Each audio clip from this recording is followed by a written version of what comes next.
Is that thing wobbly? Well, it's the freaking... I don't know what it is with the mixers that I buy. I just buy the junkiest crap ever. Like the one I gave you, that one's crap. This one's crap. Yeah, we've got that one pretty fixed up. Did you hear my... Now listen, you can't bitch about the audio. I'm not bitching about it at all, but I mean... about the last one, the last show, I've cracked the code on this thing. Yeah, it sounded great, but I mean, just like the power is wonky on that too. Sometimes you got to unplug it and plug it in when the thing on the back, you know. It's funny, once I move that thing, I've never had to do that again. That's great. I used to do it all the time. Well, I have to move it every time we do You want the to hear how I show. cracked the code on this? You ready for this? I'm ready. Brace yourself. Okay. So, we just shoot... Now, you notice that the audio on the video version, it's okay. It's okay. I never watched the video, so it's okay. It's perfectly serviceable. But when you're in the car, that level of audio doesn't feed the bulldog. Yeah. So you were talking about going in there and jacking up the what did you say, 6? Minus 6. Yeah, right. Okay. So here's the thing I never understood, and I understand now. When you go into Audacity and you select everything and you hit amplify, there's a little message there's a little thing that says, listen, you can only go so far. I mean, very little, and then it says like, yeah, you're gonna start having clipping. Right. Well, my thing was, we don't want no clipping. Right. Clipping bad. Yes. Now screw clipping. Straight up to 5 or 6. Bam, it's good to go. And what you can do, you can actually set up a limiter. No, screw that. I'm not touching nothing. Okay, it does. This It sounds good. It sounds good. This is it. But now. yeah, mix it a little. You know, you set the mics a little lower on the box, and then when you record, you just boost them up. After you record, you just boost them up. Yeah, just boost it up. I just boost them everywhere. Isn't there a song that's just like blah blah blah? Just boost it up or bust a move. There's a song. Young MC. Young MC. Just bust a move. Oh, hey. He was talking about Audacity. Was he? That's not what he was talking about. He was talking about picking up women. What do you got in that glass? It looks like part of a Christmas tree stuck in there. This is It's tea, isn't it? No, well, kind of. When I went to the beach, I bought a whole bunch of rum, dark rum, light rum, and I mixed that up with some pineapple juice. It's kind of a little tropical punch. And so what is with the leaves? This is part of the cup. Yeah. Okay, I thought that shit was floating in there. Man, that would be, I don't know, a little juniper, a little ginniness. I know this chick at work. She drinks this crazy tea, and the tea's got weird junk floating in it. I'm like, how are you drinking that? Because it looks like she just took like a glass, like dug it into the plant in front of her office, like whatever was left down there from where it dropped leaves and stuff, and just put some water in there and just started drinking. That's what they, in many countries, that's how they drink tea. And no it filters. smells like double secret crap. Really? It's no not good. Not a good aroma. It's not a fragrant aroma. No. It's no good. Also, tea. You know what you need to do? Next time you walk by her, just drop a dunder salt in there. Walk away. Oh, she liked the dunder salt. See? So that goes to show you. She was the only one. My thing is, if you're gonna drink something like, you gotta Irish this stuff up, or in the case of tea, you've got a Long Island. Long Island, yeah. Speaking of Long Island, you ready for New York City? I'm not ready for New York City. Man. I'm not ready. This whole thing has been too fast, and I have no idea what's happening. It's literally, it's like, I'll tell you. Hey, do you want to go do things you hate in a place you don't like and not know what's going on, and you don't know, or you may love the things you're going to do because you don't know what's happening. I don't know anything that's happening. You haven't told me anything. Step 1, when we're out of the club, just let me do the talking. What club? Step 2, buy a silk shirt.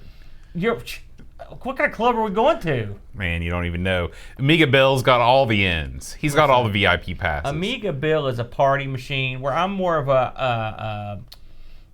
a laid back, like hold court type partier. I'm not used to going down the road. I'm a home field advantage guy. I see. And plus, the last time I was in the Urban Death Maze, I didn't like it too much. You were 12 years old the last time you were in New York. Here's my, I've contemplated your theory, your hatred of many cities, and this is what you like Louisville because you knew somebody there that could take you to all the best places. All the cities you don't like. All the cities you don't like, you haven't been to the good places. That's not true. That's not true at all. Because you don't like Philly. For example, Philly's got tons of great places. I don't know anything about Atlanta, GA, except for bad streets. And guess what? I had a good time down there. So there you go. And that's a creepy town. Houston, a big, huge murder capital of the world. It's not a murder capital. Houston's bad news. It's a big, sprawling never-ending city, right, that just goes on forever. No zoning laws. And the first thing that happened to me was I got rear-ended. The very first thing. I mean, just got to town. It was okay. Because you knew somebody there. I know someone in New York. I know somebody everywhere. I've got people that live in Jersey. I know these people. That has nothing to do with it. Your theory is blown. Mm-hmm. You're saying I hate all cities. That's incorrect. That's not true. Some I like, some I don't like. That's just the way it is. Well, hopefully this trip will change your opinion. I doubt it. They call it the Windy City. No, they don't. It's Chicago. Are we going to Chicago? I thought we were going to New York. We're going to New York. Oh, why did you say that? Some people call it that. Who does? People that think they're in Chicago? I don't know. You just screwed up, is what you're saying. How much rum have you had? I start drinking about 3 on Fridays. To have a teacher's life. What's up, fellas? Hey, Pixels. You know, no one says, hey, like Rerun. Mm-hmm. You got hey. Nobody knows who Rerun is except for you. People know who Rerun is. That show did not air in the United Kingdom. I bet it did. And also, this is a society of the world now. Everyone can look at all of our stuff. That doesn't necessarily mean that people know who Rerun is. I'll give you an example. There's a movie I saw one time from Australia. It was called The Quiet Earth. Right? The Quiet Earth. How did I see this film? YouTube? It was never released here. No, I don't know how I saw it, to be honest with you. I think I rented it somewhere at one of these exotic video stores back in the day. I've been to those. You got to go through the cowboy doors to get into the good stuff? No, those are the super exotic ones. Okay. That's erotic ones, not exotic. I get those two words confused. Yeah. So there you go. Okay, see, now look. Bam. Thank you, Steve. I thought that was Dynamite. No. Well, yeah, Steve was wrong, but he tried. Okay. He's wrong. That's the wrong show. You're right. Do you remember who said Dynamite? Let's see if you remember the guy's name. That was RJ. No, it was JJ Walker. Yeah, I was close. Dynamite! Janet Jackson was on that show. Really? Yeah. Like as a supporting actor? Yeah, she was the young sister on there. Really? Yeah. Huh. Interesting. I didn't know she was an actress. That show was kind of depressing. I never. Well, it was all about life in the projects, right? Well, that's not what was depressing about it. It's just like the dad was kind of. I didn't like it that much. I watched it. I watched everything. You know, those shows. I wasn't a big, huge fan of those kind of shows, but I watched them. What other shows would you lump in with those kinds of shows? Well, I mean, these are shows like what was the guy's name? Norman Lear, or the guy's name that was doing these shows that were. I don't think it was his, but. These shows have a message. You've got your Good Times, the Jeffersons. Different Strokes? No, you've got All in the Family. You got Maude. All right, these shows that have there's an underlying There's a message. social message in there. Your MASH is like that. You know, there's a lot going on. And those are fine, but when you're a kid, you don't know what the hell they're talking about. I had no idea. It's a multi-level experience. Like with Good Times, black family that living in like the hood. I don't know what the hell that means. I'm a kid in the sticks. I don't know what's happening. I don't know what it's like. What's happening? That was the show. That's it. Yeah. But my point is, they were over my head at the time. But you still enjoyed them. That's the thing. You can still enjoy them. You know, or else you wouldn't watch them. You'd turn off the television. That's incorrect. So you don't understand how things were back in the day. You couldn't turn off the television? You could turn off TV, and often we did. But when you wanted to watch TV, you just whatever was on, that's what you were watching. Let me ask you, why would a little West Virginian kid watch Good Times? Why would we watch that? Or Maude? Why the hell would I watch Hazel? Why did man climb Everest? No, it's because it was there. Yeah, exactly. I mean, that's all. We only had 3 channels. It's like, okay, we got the news. That's no good. All right. We've got a roundtable discussion about local business. That's crap.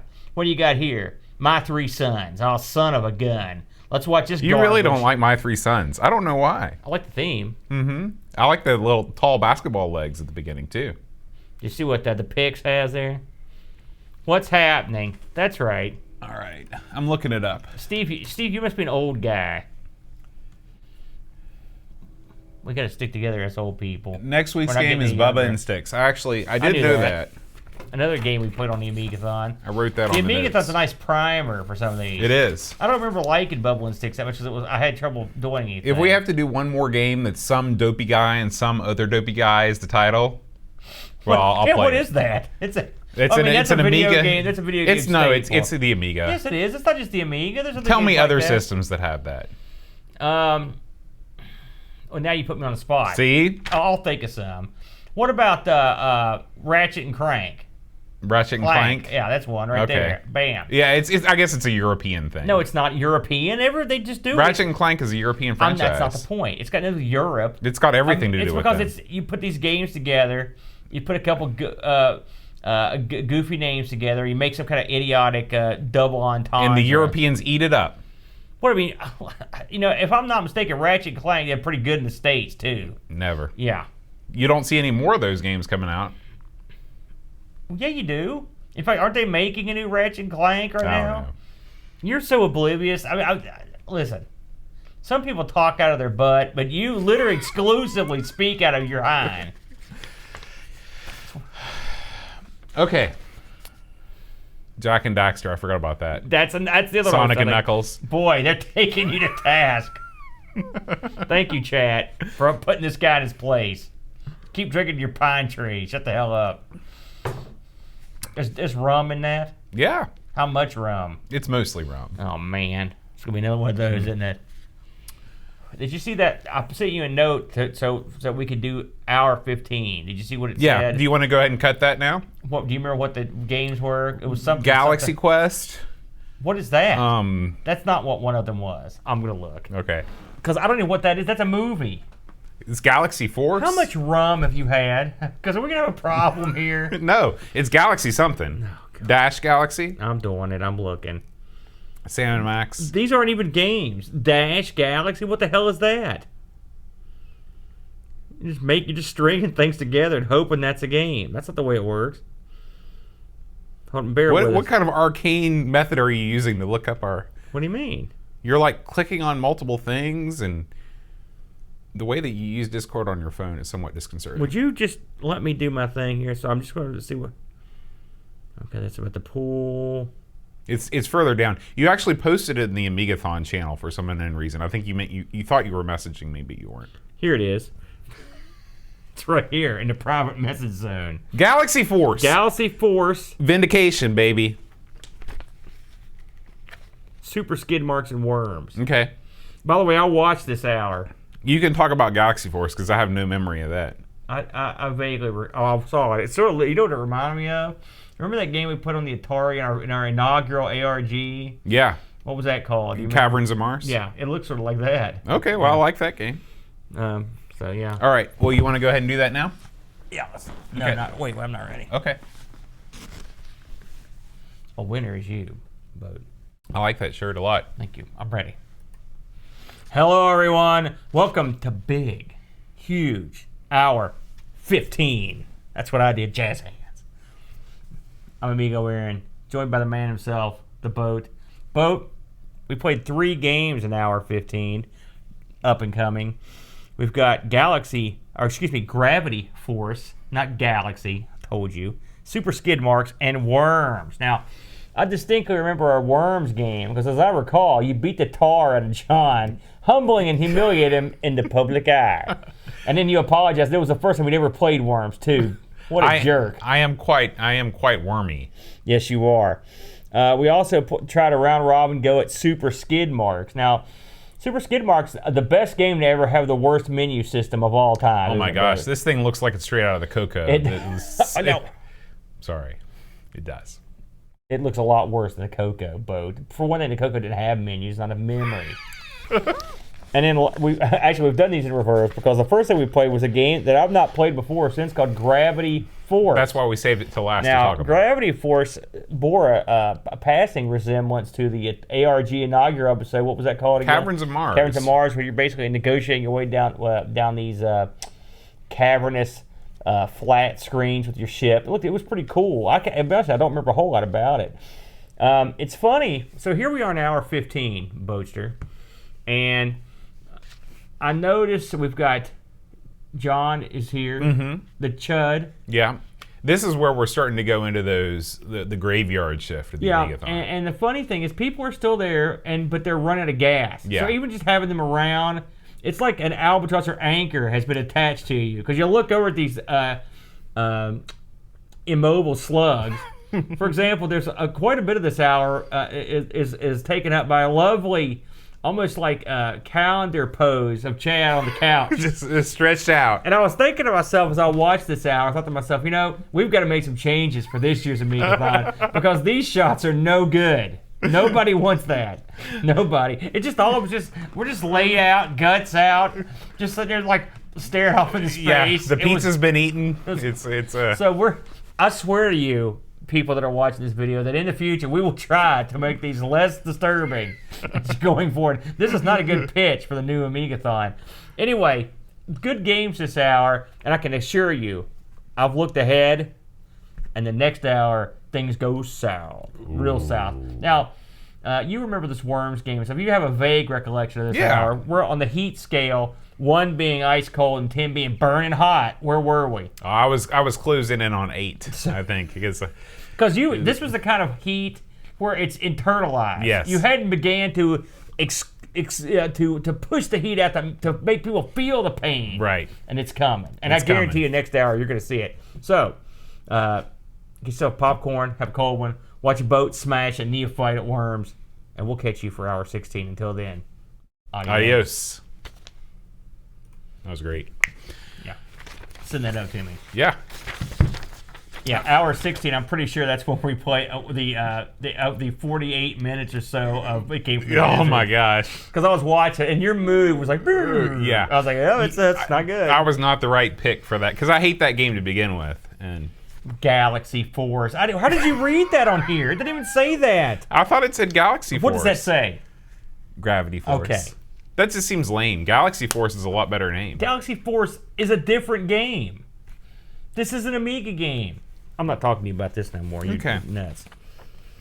I can tell you're going to be a handful tonight. I can tell that right now. Let me get my Amigos notes ready. We need to plug Amiga-thon. That would probably be a good thing. Well, I suggest we use the old tagline the AWA used when they would come to town. You'll see the girls, the midgets, and Michael Hayes. Always like Who's Michael Hayes? Michael P.S. Hayes of the Freebirds. He's from Bad Street. Is he? The girls, the midgets, and Michael Hayes. I just remember Bad Street. Can you imagine going to a show and you know who you're seeing? You're seeing the girls, always good. The midgets, midget wrestlers, and Freebird Michael P.S. Hayes. Triple threat. That's a good show. Yeah. Where was AWA based out of? Huntington? No, they were out of Guy and Dot? No, they were out of the Twin Cities. Really? Yeah. Minnesota? Yeah. Wow. Okay. Let's go to. Has anybody any picks came in to reserve spots on the Amiga-thon yet? Man, we've raised almost $500. No. Yeah. That's even without the. Man, that little fella, that's not good. He napped so hard he fell over. Yeah. You guys ever played Gravity Force? Anybody in the chat? This. If you're gonna make a game production device, like something you use to make games on your own, don't call it Suck. Not a good choice. Well, go with something cool. Call it Black, or Chrome, or I guess that's been taken. How about Gold? Something like. Come up with something like that. Not Suck. Suck is no good. Well, it's more like Sick. It still looks like Suck. How do you say it? When you see those words, what do you think? Sick. No, you don't. You think Suck. Oh. What are you doing here? I'm just getting things Whoa! here. Wow. Yeah, you like that? What the hell's happening here? Are you hacking the net? Oh. I'm always hacking the net. This is just like the movie. That's like my all-time favorite thing to do. It's going to be stuff streaming out, like in the movie, like 3D computer images, and it's like going through the Matrix speed. Thing. And okay. What's up, Erland? Figgy. Why is that always been your name on YouTube? What? I guess I just never see you on the streams because that's Figgy. Oh, Erland? Yeah. Man, you don't see a lot of people named Erland. Well, not in America. Sackestog. In Norway, every second guy you meet's an Erland. Really? Yeah, everyone was an Erland. Wouldn't take a Willie or a Sam. Sackestog a very popular? That one's a little bit more obscure. Uh-oh. How did that get edited? Repeated consonants. Man, that's strict. YouTube, they don't mess around. Yeah. Okay. I'm the 8th old fig. I'm Figgy. All right. What are we doing? I don't know. Are we pitching something here, or is this the actual show? We're going to do the actual show. I thought we were pitching something. No, we're cutting the promo for Amiga-thon in New York City, Times Square. So we're going to pitch. Why are we going to Times Square again? Because we're going to pitch the Amigathon there. We're shooting video there? Yeah. We're going to get accosted by those guys in suits, aren't we? Which guys in suits? You know, those guys that accost tourists when they walk stupid. I watched a video. I watched a video that said, how to act in New York, right? Just get some tips, right? And it's like, here's how much stuff's going to cost, and here's a way to get around town. It's helpful little hints. Mm-hmm. And hint number 7, and she spelled this out perfectly. She goes, here's another hint. Often tourists will have heard of the very famous Times Square, where many tourists gather. She goes, my advice to you, avoid Times Square at all costs. No. And she didn't say like avoid the Bronx or avoid. She was like, yes, explore the city. Every place is safe. You're good to go. This is the one thing she goes, do not go to Times Square. I go to Times Square every time I go to New York. You can't go there and not go there. It's great. You get to see the big signs. It's not as cool as it used to be, like 70s Times Square, yeah, when like I was from Taxi Driver. The last time I was there, I remember Times Square being kind of dirty. And it was, as I recall, as a kid, coming in age at the time, I recall a lot of porno joints. All that stuff is gone, unfortunately. Oh yeah. Well, what are we going there for? Okay. So here we go. And press play. Hi everybody. Welcome to Amigos. I'm John. And I'm Aaron. And today we're going to be talking about an awesome game. We're talking about 2 awesome games. It's a public domaination. This is Public Domania 3. Yes. Is it bigger, better, badder? We're talking about the adventures of Quik and Silva and Alien Fish Finger. Ooh, creepy. Yeah. Creepy. But before we get into all that, Aaron, this week has been a crazy week for the Amigos because we found out that next week we're going to New York City. It is crazy. Way back last winter, I was talking to Amiga Bill, our buddy, Bill Winters, and he said, you guys ought to come up for a WOG meeting, a Westchester Amiga user group meeting. He's mentioned that to me a few times on his live stream. Yeah. Bill, by the way, is the fine folk from the Guru Meditation. Yeah. Party. And so I got into contact with him, and I said, hey, when would be a good time for us to come up? And he said, late June or early July would be great. And so I said, okay, cool. Well, June 29th is the weekend that I can come up. And Bill was like, cool, let me check it out. And he's like, well, we can't do a WOG meeting then, but you guys should definitely still come up. And so I said, all right. And then I asked Aaron, and Aaron said, no way. I hate New York. I'm never going there. But I twisted his arm. I gave him the old figure 4 and the camel clutch simultaneously. He guilt tripped me. And then he submitted. So next Friday, Aaron and I will be headed up to the 8 and change hour drive up to New York. And we'll be chatting with Amiga Bill. We're going to do our show live from his place next week. We're going to do probably a special Amigo stream. And then we're going straight downtown, uptown. I'm not really sure. I'm talking downtown. Yes. I don't know. To the barcade. Bill knows a great barcade in New York City, so we'll probably go there. And then it's just right on to the clubs. I mean, not a weekend goes by when we're not involved in some sort of a foamy bath party at our local clubs here in Hurricane, West Virginia.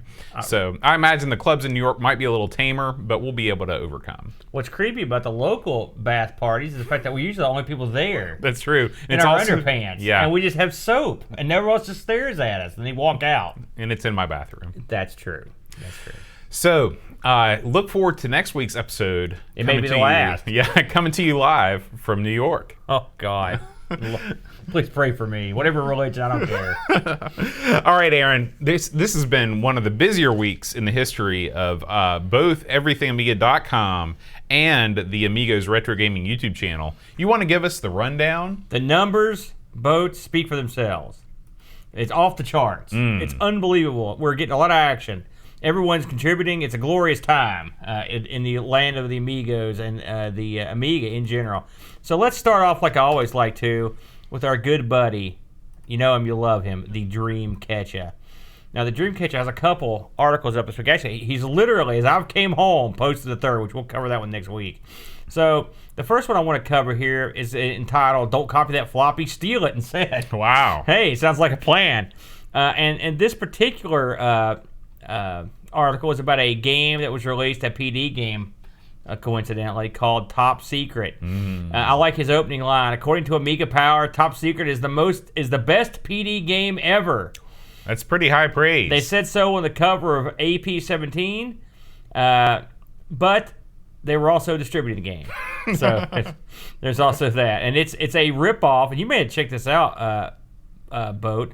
This game is a tribute, a homage, if you will, to Rodland. One of our favorite titles. Yeah, and it looks pretty good, to be honest with you. This looks like a pretty good game, and actually, DK did not murder it. He actually gave it some props. Some props, if you will. So that's a good one to check out. Now, the other article he wrote, The Power of Oneness.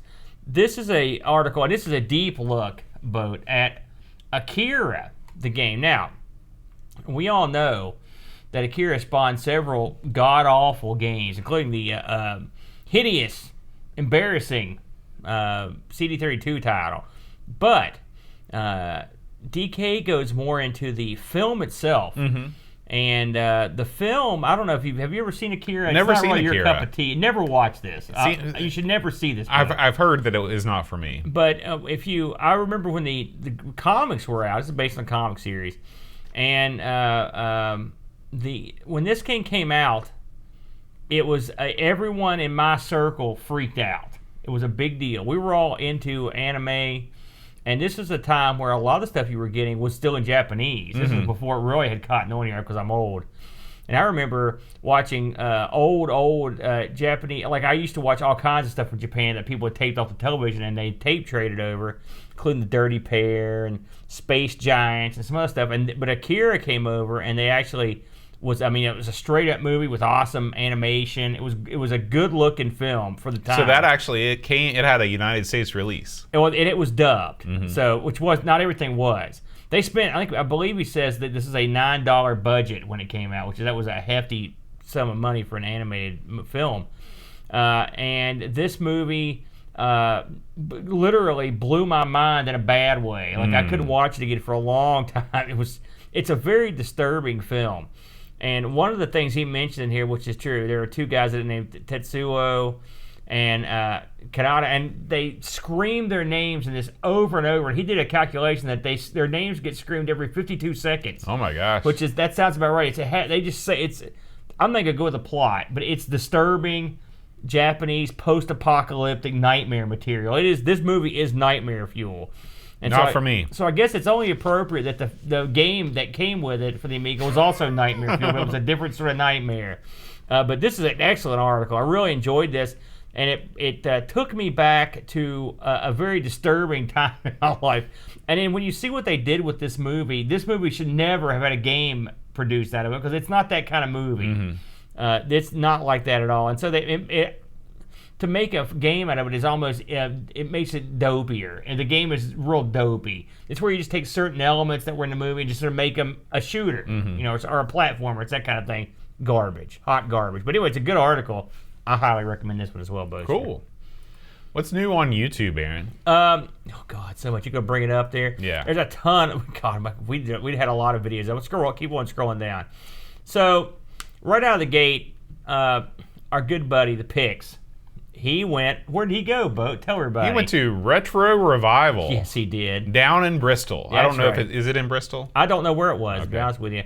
And for just to start, just out of the gate, he did a great introductory video on just where he walks around Walsall in the West Midlands. He walks around the festival, and it's that in itself is awesome. I watched this video 2 or 3 times. I was very impressed with the amount of the arcade games that were there and the sort of obscure nature. There were a lot of games that I just never seen before.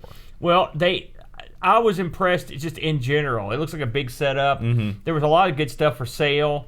I mean, in my mind, for some reason, I always think that Europe is underserviced, but it never occurs to me that they've actually got at least as much as we got, if not more, because they've got the connection to Japan and everything else. I'd say they were equally served. And so you've got all kinds of crazy, wacky items here that we would never see. No. If I was over here and I had any sort of money, how would I get? I'd have to ship this stuff home. I never, because I'd be out of my mind.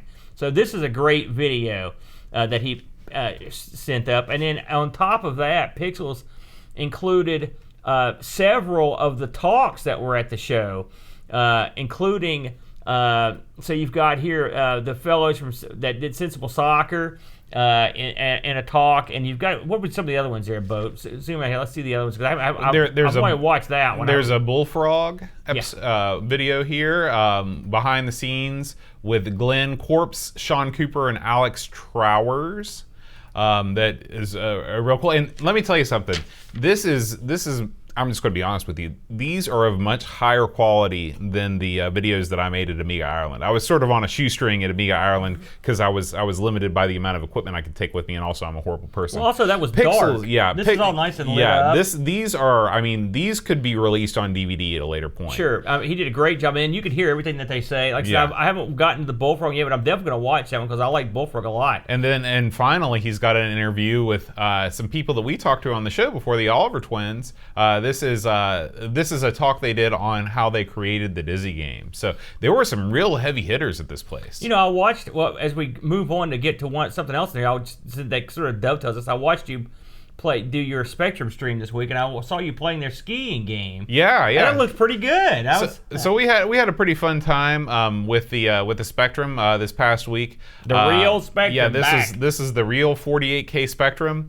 We played some Robocop. We played some professional ski simulator. That looked. How was that? It looked great. I was real impressed with the way the courses looked. It plays fine. The Achilles heel of this game is that you have to play 2-player. And so you can play against the computer, but once the computer leaves the screen and you're left behind, it's over. So what you've got to do is you've got to set up a 2-player game and then just play 1 player. That's wacky. Yeah. That's wacky right there. Anyway, it looked, visually, it looked really neat. I'd say. And then we couldn't go away without playing Old Mummy. Yeah, and this one didn't look as neat. Let's just put it that way. This one, I guess, was a Sinclair 16K Spectrum game, and it shows. Yeah, well, I mean, the name sells it though.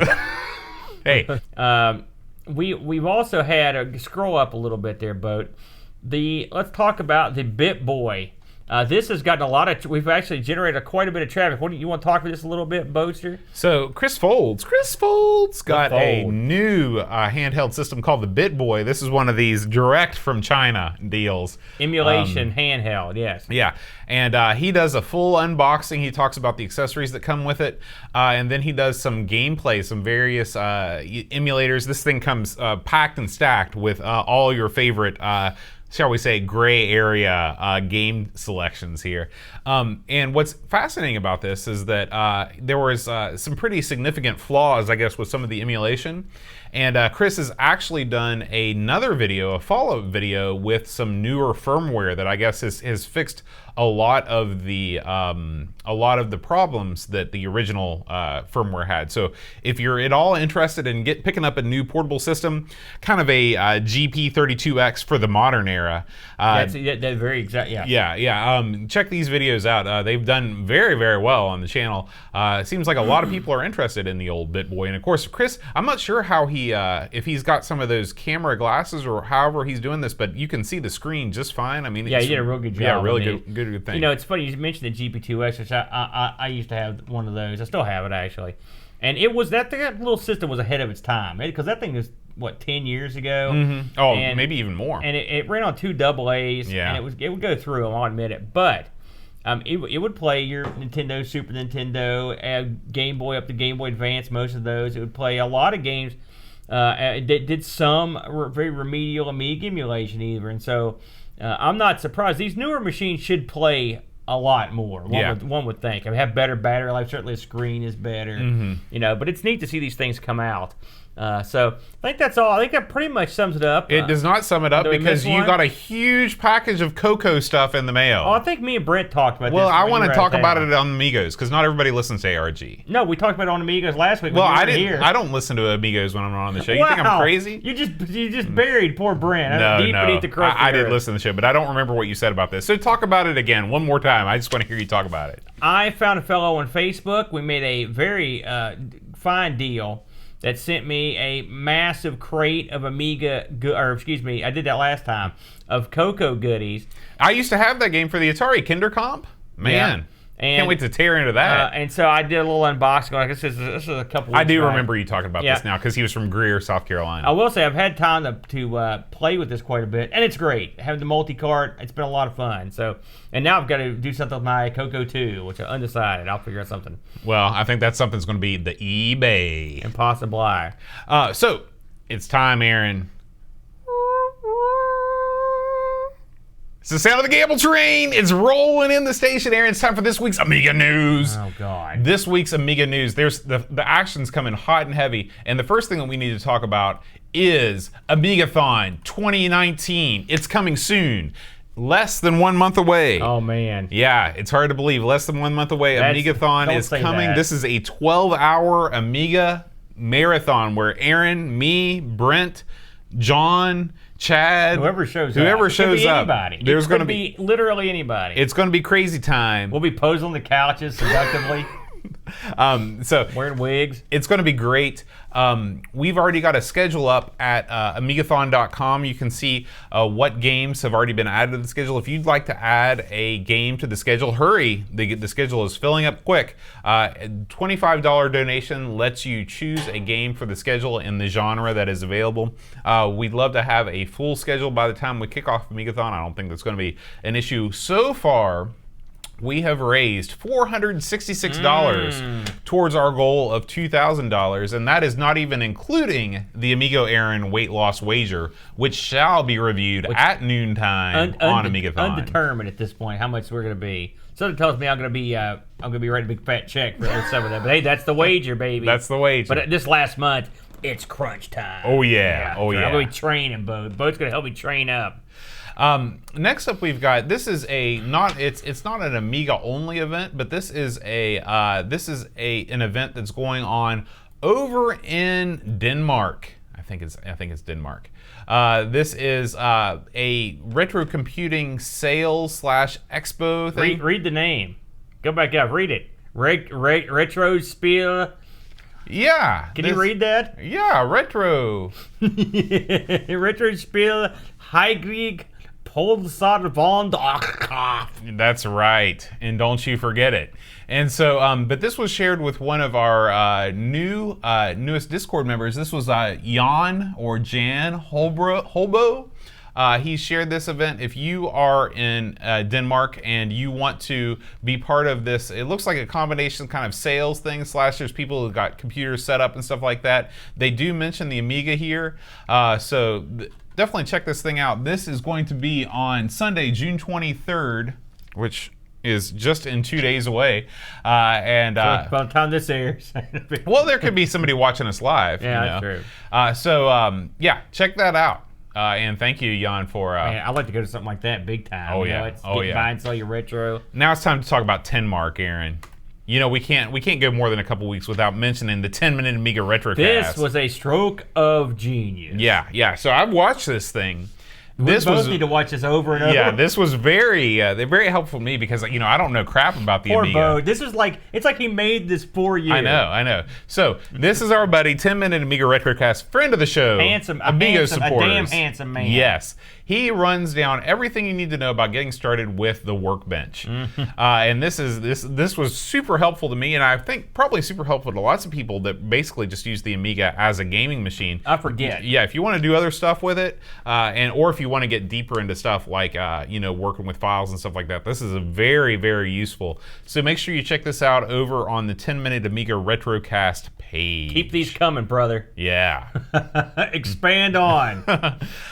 Coming up next, we've got this week's Amiga Rama podcast. I listened to this just the other day. You know, it's funny that I wanted to mention this because I know this is a game that's near and dear to your heart. I was so happy Lafarius did this one. I'll tell you why. But this is a Pit Fighter, by the way. He did it, okay? And so you can do it and you can kill it, all right? Because I know you're not the biggest fan of the Pit Fighter, but it's not my favorite fighting game. The Amiga version is not that bad. Mm-hmm.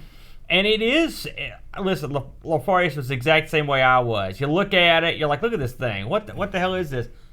It's sort of fun. It's stupid fun that you have.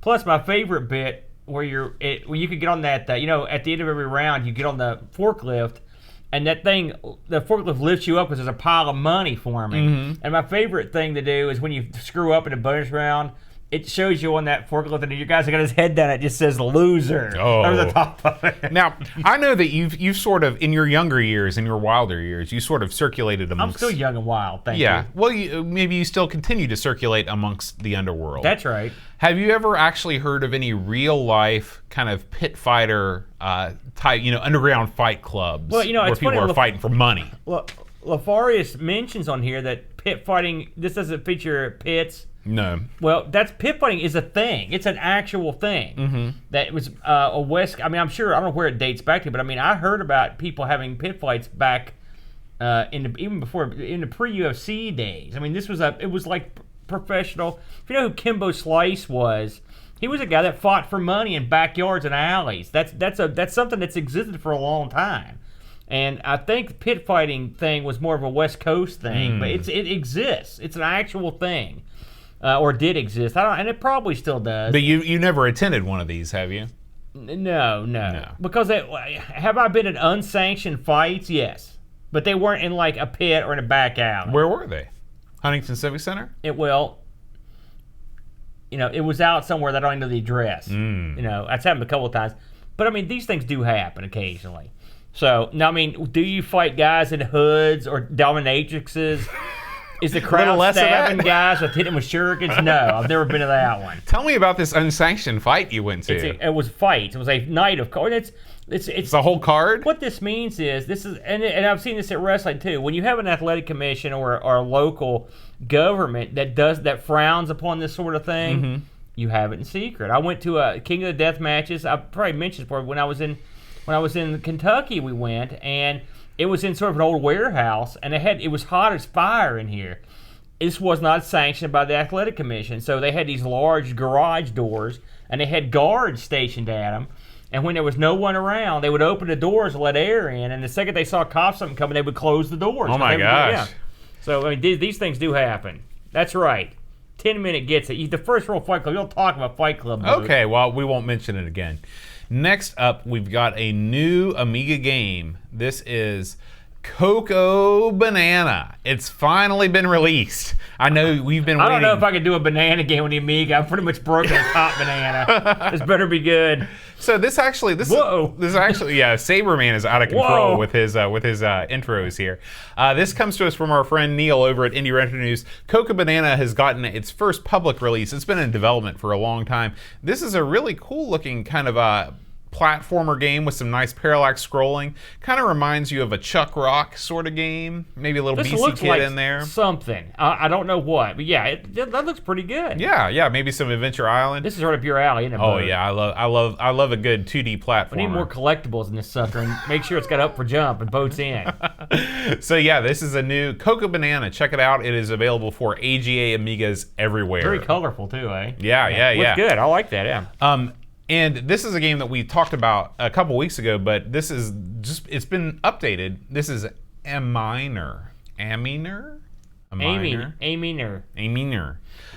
This we should have a whole podcast on how to pronounce it. He would love it. So this is a game that is a lot like one of my favorite arcade games, Mr. Driller. Did you ever play Mr. Driller? I have played Mr. Driller, yes. I will say it's not one of my favorite arcade games. I like it a lot. That looks pretty slick. Yeah, very good PlayStation very port. Fancy. And what they've added is some power-ups and different things to this game. So if you are a Mr. Driller fan, want to get your fix on the Amiga, and you would like to play as some sort of a digging heavy piece of machinery. I'm not really sure how the physics of this world work, but check it out. Looks really cool. Cool. I wonder why Mr. Driller never got an Amiga port. Oh, it was released after the Amiga was dead and buried. No, wait a minute. I thought Mr. Driller was older than you'd think. No, I think Mr. Driller's from '96. Was it that new? I think so. Gosh, it seems like it's been around forever. You might be right, man. Coming up next, this is Vectorama 2019. That sounds cool. So this is a place which was, boy, I should have probably written this down. This was somewhere in Eastern Europe. No kidding. And this was Vectorama is a multi-platform show, but the Amiga stand of this thing was excellent. They had a bunch of books, a bunch of magazines, and they had some Amigas set up. Looks like they've got some PowerPC Amigas running things. There's a 500 and 1200 running some things. So this is a video just if you want to check it out over on our Gather. That's Gather with 2Gs. Amiga News. Yeah. What is that? That thing looks crazy. That's a wacky looking stick. Look at that power supply. It looks like it's gotten a little heat over the years. Yeah. So I always like to scour the internet for anything, any kind of local meetups that feature the Amiga in some small way. Always a good time. You do some scouring. Yeah. I'll admit that. All right, Aaron. Well, I got one more item if you don't have it. It's Finland. Thank you, Picard. Definitely Finland. And this is Amiga related, but it's everyone related. If you could check out the newest Retro Man Cave, it doesn't. Have you seen this new one yet? No. He goes to the Microcomputer Museum in the UK, of course.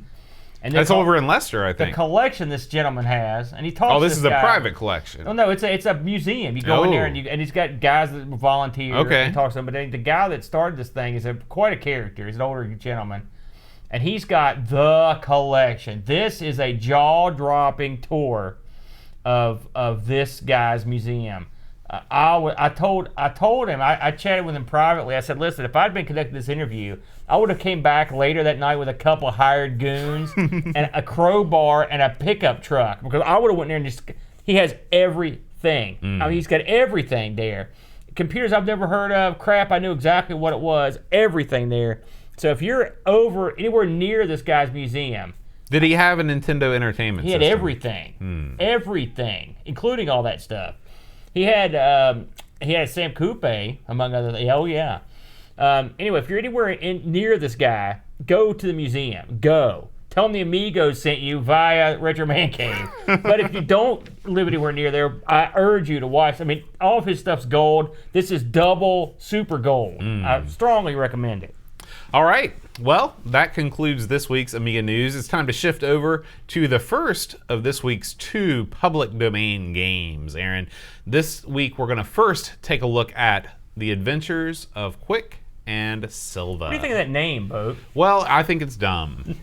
Because in a game with 2 people, it's always good to put 2 characters in the game. You know, I noticed that the logo for this game, their logo looks a lot like the Bitmap Brothers logo. As it appeared in several there. Xenon 2 comes to mind. But the actual people that did this were New Bits on the RAM. That sounds like a very 90s sort of outfit. Yeah, so, well, this game is, the backstory of this game is amusing. So, Adventures of Quik and Silva. This was a European-only release, I understand. And it came out the 10th of May, 1991 on a disc. You could have two-player hot seat. Yeah. Well, I'm getting to this. Okay. This was a magazine release. Okay. So the coder on this was Peter Tierhoff. I think all these fellows are German. The graphics man was Frank Matzik, and the musician was Chris Hilsbeck. I think you may have heard of him. Oh man, he's a shining star. Fame. Yeah. Now, you're probably thinking to yourself, wow, these names sound familiar. Well, that's because they're all from that Factor 5. Right. Why are they doing a public domain game? Well, here's the scoop. And I want to, by the way, FYI, since I'm pitching everything tonight, Larry Bundy, you ever watch his show? He does a bunch of crazy stuff. I don't even know who that is. Well, he's a YouTube sensation from the UK. He actually did a show on this. Really? That I watched when it was out a long time ago. So I'd actually heard of this game because of its weird hook. But I think he actually single-handedly got the wiki made on this thing, because he mentioned there was no wiki when he did his show, and instantly there was one. So he deserves a praise for that. And he's got a good show, too. So anyway, New Bits on the RAM basically is Factor 5. So as it's explained, these guys were between gigs, and they're like, we need some cash. And so what they decided to do was do some little knockoff games under another label to sell to magazines, to put on these covers, this was an emerging thing at the time. Sure. And amazingly, they only did 2 of these things. They did this game, and they did another one called Metal Law. Metal Law. That's the only law now, I follow. I looked at Metal Law. Metal Law is actually, it looks probably better than this, but it's sort of the same. It's not great. It's okay. This also got converted to the ST by a fellow named Thomas Engel. So, and this was released on the June 91 issue of Amiga Fun. See, that's very interesting to me because, of course, one of the big things I'm sure we'll talk about in this game are all the cameos that these people like. And, 91, I think that Sonic the Hedgehog was still relatively new at that time. There's a story behind that. Okay, so I can't wait to hear it. We'll get to it. So, as I mentioned, these are guys from Factor 5. So, you've got some quality programmers in there, right? This game is a platform game. Where you play a character that hits up for jump and shoots, basically. He can get power-ups to shoot better. This is not a game where the wheel was reinvented. It wasn't Bode. No. I mean, it's pretty much, it feels okay. The sprites are big and beefy. The characters are pretty large. You've got 8 levels, 4 of which are above ground and 4 of which are sort of in like a below ground area. And they alternate. Yeah. So there's not like, and they're pretty much the same tile set with just different maps. So it's not like you're going to see anything unique as you go through. I found a level cheat and just skipped from level to level. You can tell the guys from Turrican worked on this just when the game starts. Because the way the game starts is this sort of it's like a Turrican, exactly the same way Turrican starts. Yeah, it's kind of a bricklaying pattern. It's cool. You almost expect to hear that rip-off of Van Halen's Jump playing as soon as you start, because I'm just so used to that with Turrican. Yeah. So, why are we talking about this game? Well, this game has a claim to fame. And again, if you go watch Guru Larry's video, he goes in this as well. This game has copyright characters in it as bad guys, basically. I got a list here I made. So you've got Bub from Bubble Bobble. Right? You recognize him. He's irritating as hell, too, because he's so short. All your shots go over him unless you get the better unless you've got the spread. Or you just he's up over you. You can get him. You've got Pogo from Tower Top, or that little freak that you play in that game. Yeah, see, I wasn't as familiar with Tower Toppler. You played. It's been. I played a little bit on the 7800, but not too much. That's where I played it. Yeah. That's funny. Then you've got, and this threw me off. If you ever played Contra, when you shoot stuff, almost like a metal floats by that you can grab and get a power up. Mm-hmm. It's in this game, but it hurts you. So the first couple times I saw it, I'm like, oh boy, and then I got hurt. And this game, one shot kill. Yeah. So it's super deadly. The ship from R-Type, it makes an appearance. There's a fish boss from Turrican in it. And then there's a robot version of the Guyana sister that shows up. And then last but not least, there's basically the head of Mario hooked to a spring that bounces around. Well, you forgot about Sonic. I'm getting to Sonic because there's a story behind the Sonic thing. So this game was made in like 3 weeks. Okay, which is pretty impressive. It is. I mean, I don't think it's that great a game, but to be made in 3 weeks, pretty good. So this was made in 91, and it was released. This game was released right before Sonic the Hedgehog was released.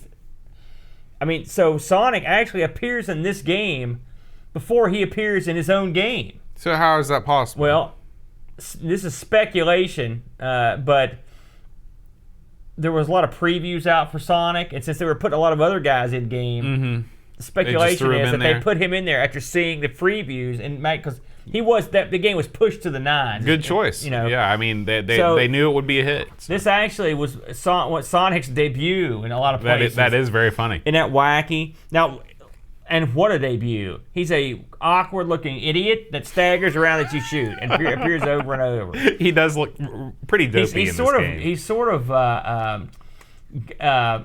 long and weird looking. Yeah, in this. They haven't seen him move. They should have used this model for the new Sonic movie that's coming soon. Oh man, did you see the previews for that? Oh yeah, holy smokes! So the game isn't long, like I mentioned.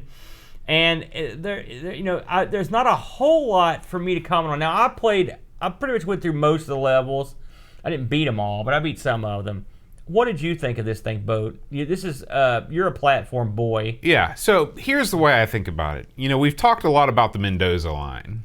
Yes, we have. Okay, so we're bringing that to video games right now. So I really feel like Super Frog is the Mendoza line for Amiga platformers.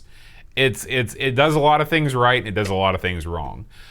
This game I would put above the Mendoza line. Really? Yeah, because your character, the most important thing about a platformer is that how does your character control? He controls very well. You have variable height jump, which Super Frog does not have. I never felt like you didn't have any of that weird kind of walking on ice feeling like you have with a lot of Amiga platformers. Where this game falls short is the level design. You can tell that this game was made in 3 weeks, so they didn't have a whole lot of time. There are so many times where you're jumping and there will be an enemy that collides with you if you just jump normally that you can't see. You have to jump halfway, retreat to your platform, wait for the enemy to spawn, and then go on. So many times when I played this game, you ran into that. There were just some kind of dumb choices that if they would have been taken this time, if this was a full retail release, I'm sure they would have fixed.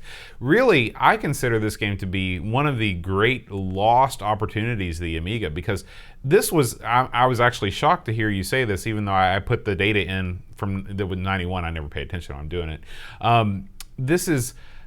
I figured this was a much later release, because this could have been one of the great platformers for the system if they would have put more time into it and released it. I mean, this is still right in the wheelhouse of when the Amiga was hot and heavy. This could have been a big hit.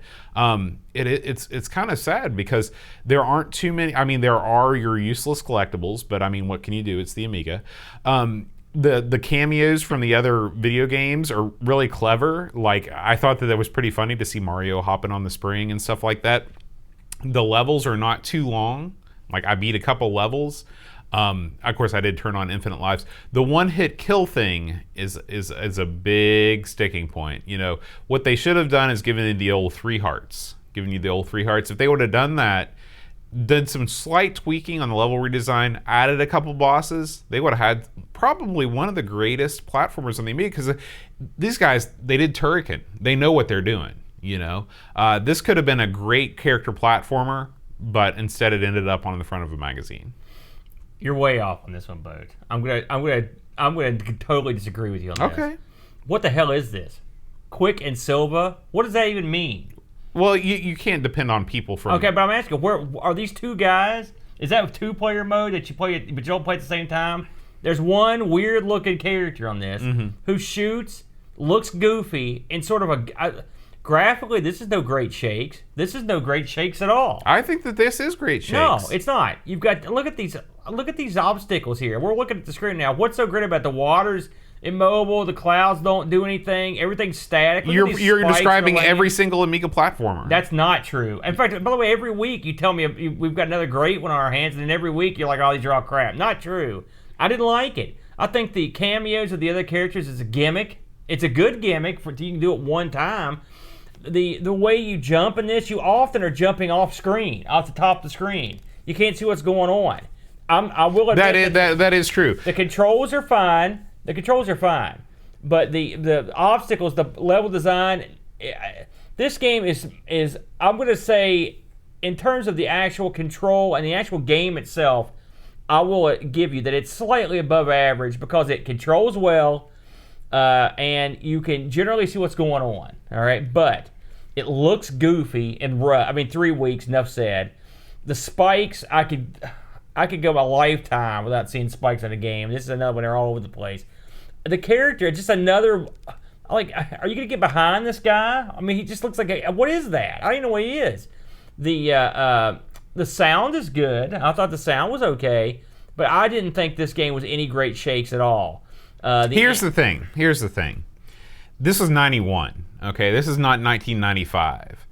The Amiga still had a chance to really, this is before, the Super Nintendo had just launched in America in 91. Okay, Sonic had not launched like you just said, Sonic had not even come out. This was a chance for the Amiga to beat Nintendo and Sega to the punch for a killer app mascot platformer, which was the wave of the future in the early 90s. If you had a great mascot platformer, you were selling units. This could have been the thing that Amiga could, instead of the Batman pack, you could have had the Quik and Silva pack. It would have sold 1 million. Now you're being silly. No. Because let's face it. I'm 100% serious. Here's the litmus test. How would this have done on the Super Nintendo or Genesis? Well, be honest. If it would have come out in 91, it would have done pretty well if they'd have put more than 3 weeks in it. No, that's not the question. This is the finished product. How would it have done? It would have gotten murdered. Listen, we've covered so many games that were like rough and tumble was way better. And that's much later. I don't care. This is 91. Listen. You got to look at these games at the time that they were released. You got to look at them through the eyes of the past. This is what Brent tells you every week on ARG. You refuse to listen to him. This is a game that got put together in 3 weeks, and at minimal effort because they were trying to get it out to get some cash to survive. And for a game that I will say, could I do a game in 3 weeks that was this good? Absolutely not. But I'm not going to heap a bunch of praise on it because I don't think it's that good. I do. I think it's okay. I think it's got potential. It's got more potential than many finished games on the platform. But it's finished. But if they would have put a full development cycle behind this thing. You're telling me you could make that guy the mascot of the Amiga? That guy? Hey, he's better than Kid Vicious or whatever that guy's name was. Kid Chaos. I don't agree. The dopiest guy in the universe. This guy's on the same level as Kid Chaos. He's a geek. No good. Fail. This is I expect a better stuff. I didn't like it. Well, we're going to disagree on this. Yeah, I guess so. So let's see what the reviews thought on this. Now, there was only one review, not counting the Lemon. Well, what do you want? It's covered this game. Lemon gave this game a 6.27. Oh wow, that might be the lowest. High. That might be the lowest thing we've ever heard from Lemon. That's at least a point and a half too high. Wow. Oh no. I take that back. It's at least a point too high. I think it's slightly above average, and that's being generous. Amiga Power, on the other hand, they love this game. They give it 5 out of 5. Didn't this appear on the cover of Amiga Power? Well, not originally, but I think it did. So, I didn't like it. It's ugly. It's goofy. I don't like the way. Something else that happens is the foreground. Sometimes you're in front of it. Sometimes you're behind it. Sometimes you can jump. I couldn't tell where to jump half the time. Really? It was weird. I just didn't like the way it was set up. And they stole a lot of stuff from other games. That I didn't do it for me. So we did get some Discord reviews about this game. Graham Vebke says, this platform shooter strikes me as a game that pays homage to, or infringes the copyright of, many other games due to the characters and level designs. The Apidia Bee is here, Pogo from Nebulous, Bob from Bubble Bobble, and inspirations from Sonic, Super Mario, and Turrican. There you go. It is a fun game with Chris Hülselbeck. Synth pop game music. We didn't talk about how awesome the music was. I did. The sound was great. I was rocking out to this. Oh, yeah, listen, no one's going to badmouth the sound. I'll give you that one. It controls well with those floaty jumps, but it plays hard, so try to play it using auto fire. 6 out of 10. And Pixels at Dawn says, I'm sure there's a fun platformer in here somewhere, but suspending you above certain depth and asking you to jump immediately is asking for trouble. I couldn't even get to the end of the first level. Yeah, the music is first class, however, but I expect nothing less from Chris Hülselbeck. The cameos also amused me, but just too darn hard. 4 out of 10. So, yeah. So me and the Graham, Discord agrees with you. Yeah. Hey, sorry, we calls them like we sees them on that one. Any final thoughts on that one, Poster? Let's move on. Now, let's get to the game here. Now it's funny. Me and both have talked about this game a lot, and we thought we'd covered it because we've played it on Amigathon. We've played it. Both played it a couple times, and I think we played it together. Yeah, I think so. And this game is the Alien Fish Finger. Now, me and Brent have an ongoing discussion about the stupidest names in gaming. This has to be up there in contention. Yes. But there is sort of a semi-explanation for it, which I'll get to in a moment. So, Alien Fish Finger out in 95, and this was a one-man show, Boatster. David J. Cruikshanks. I think that's one of the pets' names on Harry Potter. He put this together under the guise of the Skull Army. I love the Skull Army. Is that the Captain America bad guys? No. Oh. Skull, you're thinking of, no. I don't know what you're thinking of. So, Skull Army developed a few other games, Hydro Zone, Speed Racer FX, and Wired Chaos. That sounds like what I go through every time I change my consoles around. And of course, Cruikshanks did all of these. He's a one-man show. This game's ECS OCS. Now, although you do benefit if you have a 1200, you get some additional benefit, which I'll get to. And this game was coded with Blitz Basic 2, 1.7, and all the graphics were done with Deluxe Paint 4. So it's a really homegrown operation. That's right. I mean, he's a one-man show in this. So I actually looked up the docs for this to get some basis as to what the hell I was going to. You ever read these docs? I'm going to brief summary of these things. So basically, alien bombers screwed up Earth. And so now one man stands left, Lieutenant Frank Finger. That's his name. One of the few fighters to survive. He and all the others are sickened of the sight of aliens near winning the war, they prepare to launch one final attack, the final chance of survival. If they don't succeed, the Earth is doomed. Lieutenant Finger gathers his men. He stands tall and pauses to look at all of his comrades, one by one, saying, "They killed our families, they've destroyed our world, and they've destroyed our home. Now we do the same to theirs." Yeah, baby. That's what I like. It wasn't like, let's do justice. We're gonna screw them because they screwed us. So you are Lieutenant Frank Finger. So okay, so I know where the finger comes from, but what about the fish? And, hold on. Okay. Listen, I don't have an answer for you on this. I'm not gonna lie. I don't want to keep you in suspense. So, what is alien? Bo, tell the people, what is Alien Fish Finger? Because the name does not do the game justice in a lot of ways. So this is a side-scrolling platform. It's a single screen. Okay, a single screen platform shooter. Flip screen, is that what it's called? Yeah. You might scoff at this, but this game is very similar to Bruce Lee in that there are multiple platforms that you have to traverse in each one of these single screens to get to the next screen. And you're basically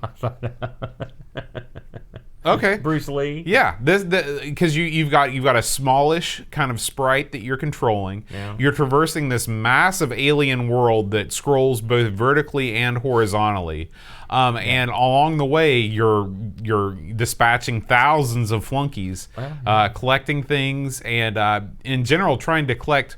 I guess there's 20, maybe you'll fill this in on the story part, there's 20 items that you have to collect before you can go back to the ship and win. On the first level. Yeah, on the first level. Second level's got different mission. So that's basically the game. You have upgradable, you've got a gun, and when you destroy enemies, they drop their gun, and when you pick up their gun, you upgrade your gun with more power. You collect other little flashing things that whose purpose is somewhat unclear to me. I'm not going to lie to you, Aaron. I love this game, but I also had a lot of problems with this game. But I don't want to talk about it yet. I want you to finish your kind of overview. This is my kind of game. Mm-hmm. Okay, now why is that? Okay, it's simple, it's attractive, and it's nonstop action. Mm-hmm. All right, this reminds me of a very. It's funny listening to your. At first, you're right. I did scoff at your associated with Bruce Lee, but it does have a lot in common with Bruce Lee. Aside from the actual action, which is the shooting and whatnot, because in Bruce Lee there's really not that much combat. You don't want there to be. This is nonstop. You've got Lieutenant Finger as you roll through these levels, and what I like about these levels is these are cunningly designed levels. You have to go, the way he's got things structured is you can see the whole map, but you can't get to the whole map until you go in certain areas. Plus there are secret areas you can go into if you shoot through walls and whatnot. You're on the first level. They've got you gathering this substance to complete the level, but you're always hounded by bad guys. The bad guys are cool. They're actually kind of smart. They can drop their guns. They can go pick them back up, or you can grab them, which is cool. It's funny. I didn't notice grabbing the guns. Actually, I didn't really pay attention to see if it actually made my gun better or not. Oh yeah. But you run through these levels. This is a beautifully drawn game. I like the levels. They're dark. They're kind of cool looking. It looks like, if you think of like a landscape that's just partially lit up, it looks cool. The bad guys are cool. The aliens, at least the first couple levels, these big, fat, almost like green snowmen that are like with one big eye and antenna that they sort of hop around. And when you kill them, you cut them in half. When you shoot guys, they're bloody. They have blood all over them. They fall down. Much like Lemmings, this game does a lot with small sprites and really detailed animations. That's the truth, buddy. That's exactly a good point, Boatster. So you've also got grenades, which is cool. Something else this has got, and I know you love this, is you could pick up letters from the guys to spell extra to get extra. That's true. The best universal tradition. That's something me and Boat just love. We love that. That's something you didn't have to do it. You did it because you're cool. Oh yeah, that's why you did it. Another thing I like about the game is that it's not super hard at first, but it is challenging, and it takes you a while to get into how to combat these other guys because they're not idiots. A lot of times they'll be very clever and they won't come upstairs. And sometimes they will, but sometimes they'll wait. The aliens can be real clever. Now. Sometimes this is a bad part of the game, which we'll talk about the bad parts in a minute. But The game makes a lot of sense. The levels, you're seeing the whole level. I've played through the first level probably a dozen times this week. And there's a route you would take all the way around the level, and then you always go back around one more time to get these last couple things. It all makes sense and it works. The second level, you have to go down and destroy this thing. I have never beaten the second level. I'll admit that that part's tough, and you're going to get hit a few times by stray bullets. Something else the second level introduces are like gun turrets that are hanging from the ceiling. That makes there's areas that make that a lot tougher. And as far as I could tell, I couldn't find any sort of cheats. Did you find any cheats or life codes or anything on this? I couldn't find anything. I was disappointed because this seems like this would be a great game to have, level skip or something like that. Now, you get extra men in this, and once you can get extra men, there are secret areas where you can get extra men, or you can get extra, spell that, and get extra man. So it's, once you get shot, your other guy just sort of floats down in the same spot you were in, and you just take over. Something I didn't know until I read. I found this fellow Crookshanks actually posting on the Amiga forums about his game, and so I got a lot of information straight from the Crookshanks mouth. The Crookshanks mouth. If you have an Amiga 1200 and if you want to, you could hit, if you're on the title screen, if you hit T, it goes into turbo mode. That makes it faster. If you want to make it more interesting. He actually starts to go into why he called it Alien Fish Fingers, but he won't tell you anything. He says the guy's name is Frank Finger, and that's where he got that. But and apparently you meet someone in the game that fills in the fish part, but I don't know who that is. So I thought that was cool. He worked on this thing. A lot of what he talks about is how he made the game, and he talks about how all the colors and stuff are done. Like I said, he did this on D-Paint 4. He worked on he did, like I said, all this work himself. He took him 14 months to make it. Can you imagine just doing a labor of love like that? 14 months of your life. You could tell, this is the kind of game that had to be like that. Yeah. Because no one else would make a game like this unless it was something they really were into, which I think is nice. Now, one thing I want to mention on here, and this post is old, but I checked and this thing is still up. And we'll put a little link up on our news boat. If you go to justgiving.com/alienfishfinger, all one word, he's taking donations. If you like his game, he's taking donations for cancer research. I mean, he's not taking them. It's just sort of like what we do. Yeah, it's a Just Giving page. So if you're into Alien Fish Finger and you want to, and like I said, this page is still up and running and active, shoot the guy a couple bucks for cancer research. Yeah, that's nice. Absolutely. In lieu of paying him for Alien Fish Finger, you can give him a couple bucks. Now, you said you had some issues with this game, but what did you have? This game is beautiful. It is. It's one of my favorite looking games on the Amiga. It's got a great look. Yeah. However, it's very dark. It is. It's drawn very darkly, and my biggest issues from this game came from not knowing where to go and not being able to identify the secret areas that you were supposed to blast through to get to other areas. I feel like that stuff, you shouldn't. Secret areas are great. I love secret areas in games. I love them in Super Frog. I love them in a lot of games. But they shouldn't be, the secret areas shouldn't be the areas that you have to go to proceed. How far did you get in this? I couldn't beat the first level. They're not, you can get through the first level with no secret areas. No, I couldn't. Yes, you can. But you have to take the proper route. One thing about this game that will cause you trouble, clearly you had trouble with it, is there are stairs in certain places, and when you go to them, you have to go up them. You can't. I went around and around and around trying to figure out what to do. One thing you need to remember is you can't die from falling through in a pit on this game. Mm-hmm. So some places where there's an opening that looks like you would fall into a pit, just go in the opening, and there's more stuff down there. And here's the thing: the game is so dark that sometimes you can't tell what the floor is and what a pit is. I mean, it's just. I love it kills me because I don't want the art style of the game to change, but I want to be able to figure out where to go more easily, I guess. I will say I struggled as well the first couple times I played this. It's one of those games where you have to wander around and just go everywhere you could possibly go. To finish the level, you don't have to go do anything. Except you have to shoot. You can shoot through there are areas that have destructible pipes and stuff that you can go through, but they're pretty obvious. Mm-hmm.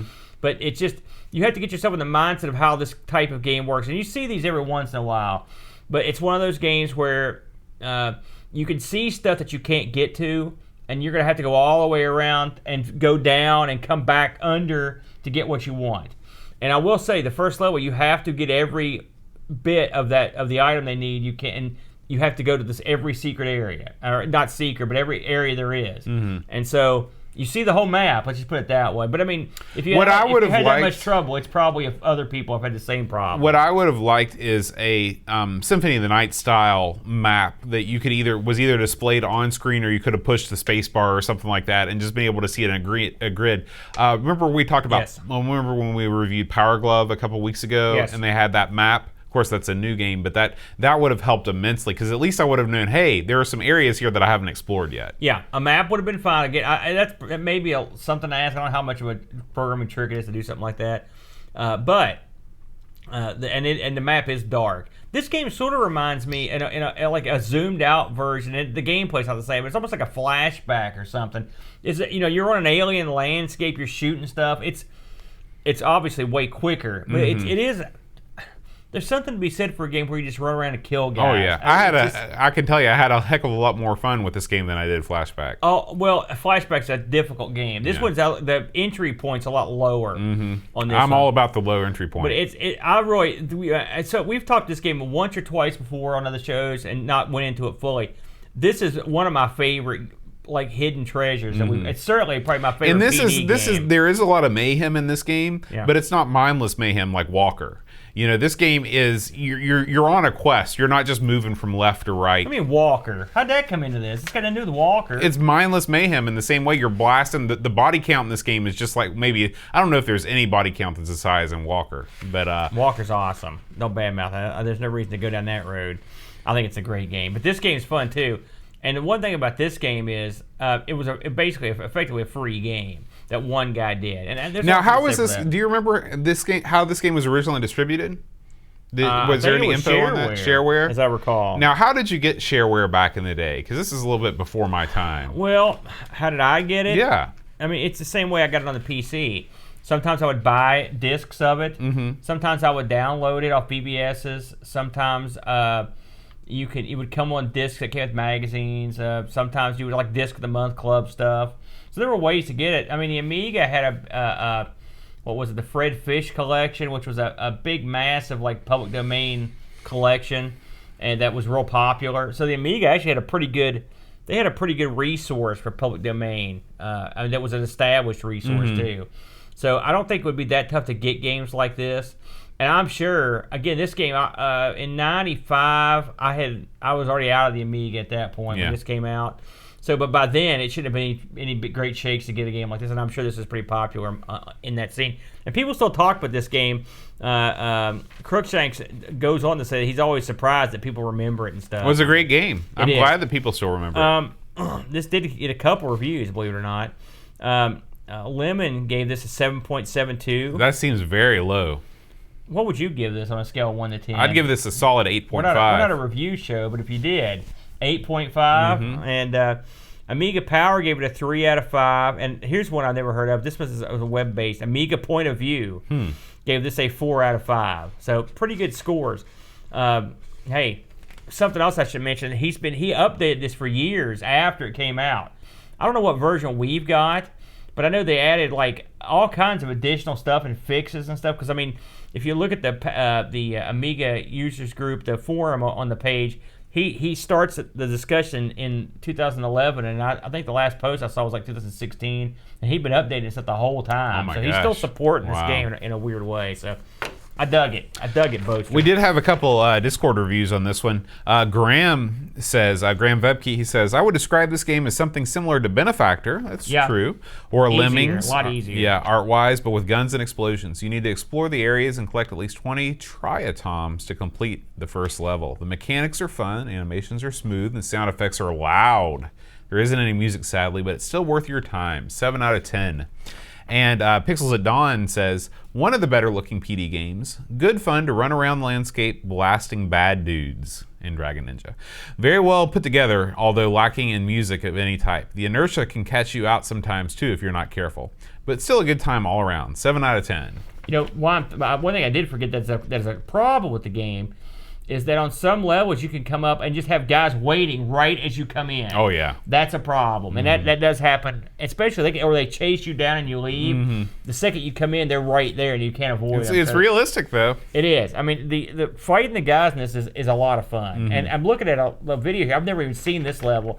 So I would love to get further into the game. So hopefully Crookshanks is sitting around somewhere and put a cheat in there for us, brother, for the bad players here. Absolutely.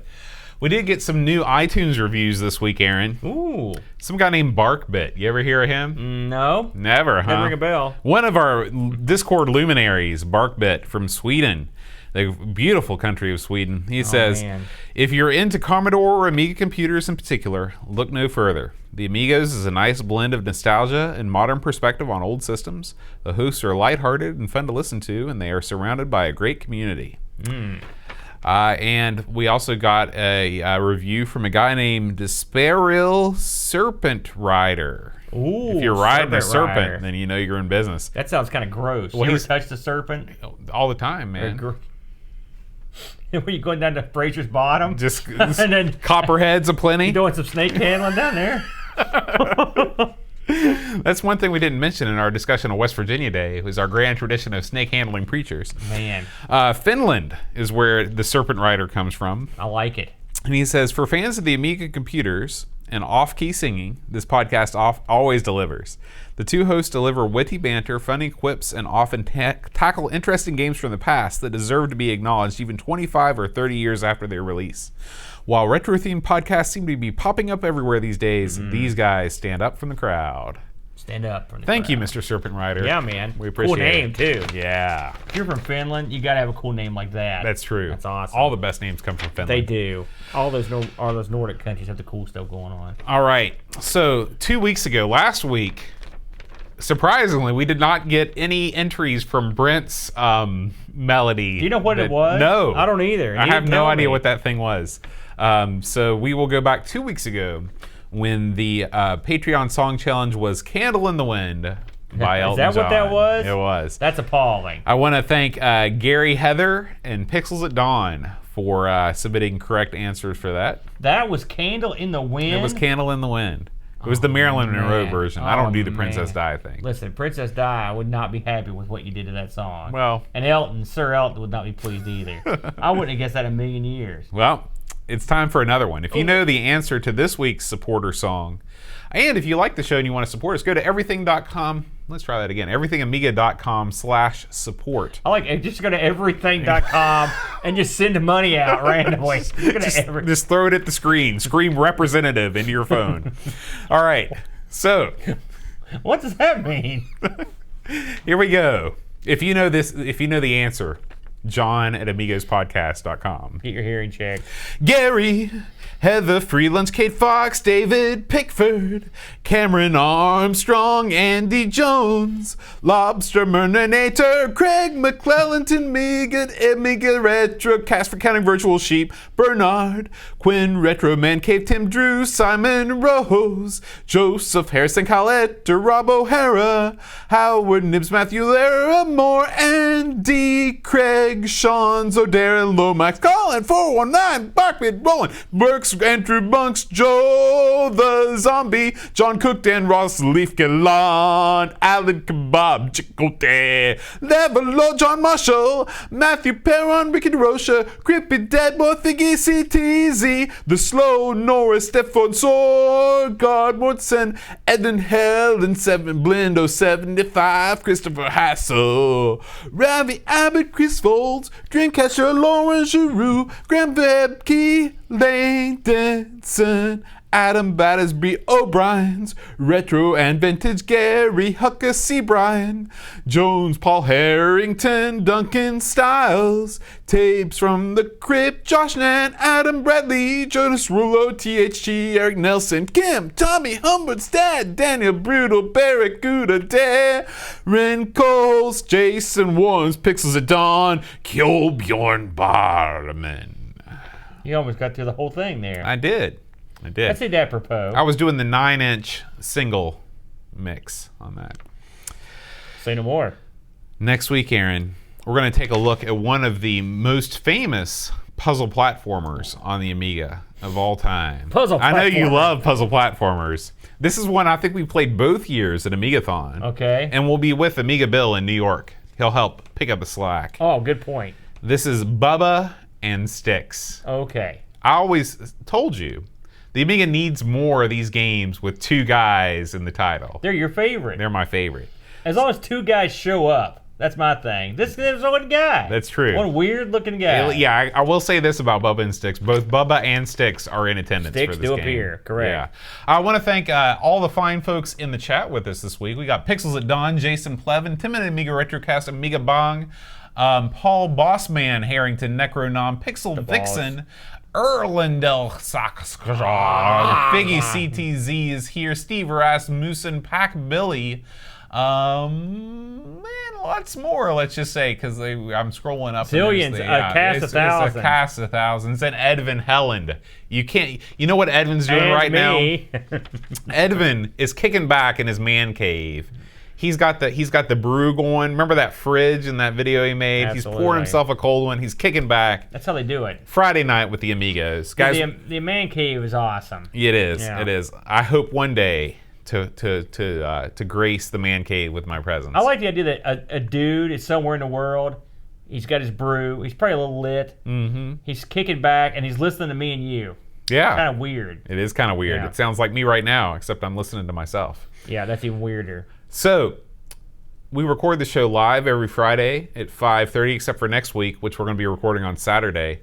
But you can always follow us. Make sure you click that little bell on our YouTube channel, Amigos Retro Gaming, and you can be notified. Yeah, never fails. Are we recording live next Saturday? Recording live. Oh. We never don't, unless we don't. So, make sure you stay tuned next Saturday with Amiga Bill, Bubba, and Sticks. We'll see you then. Adios.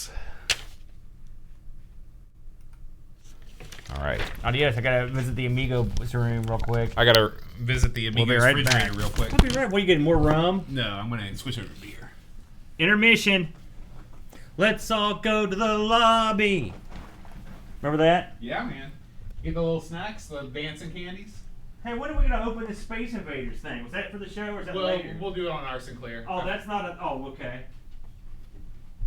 Well, I figure we rarely get mail for our Sinclair, so do it on there. Right on, brother.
All right. Oh.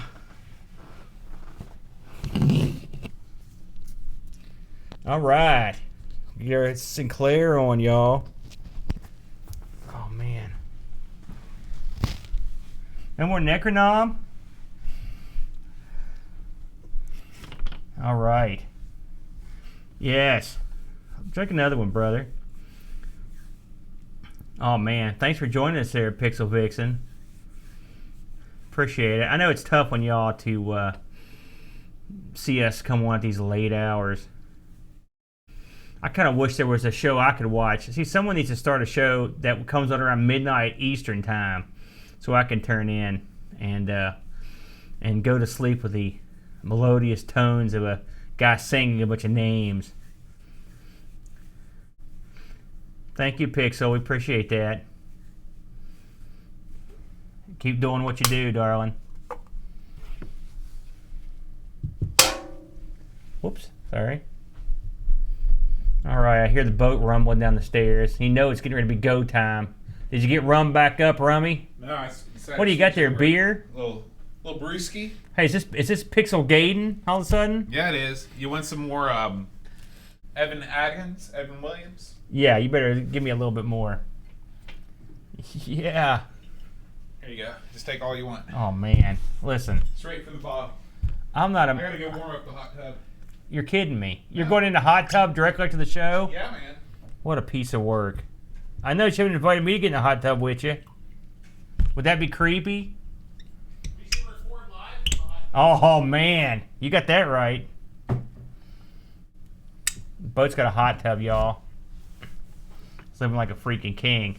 So, since we're still on the Amiga, who here is intimate with Alien Fishfinger? Anybody here that has played this game and gotten to the 3rd level or more to clue me in as to what happens? Coors Light. Are you in the States, Jason, my friend? Because I can't imagine anyone else saying that. We should go. Put it on your list, Bong. It's the bong. It's the bomb. You know what bong means in Korean? It means I do know, but you've told me, but I don't remember what it was. It means room. So the Amiga room. I like it. Man. Guys, I'm telling you, get on this thing. Yeah, Pixels gets it. Listen, I got past the 1st level. Anyone can. We should record live from the hot tub. One show. I'm gonna wear.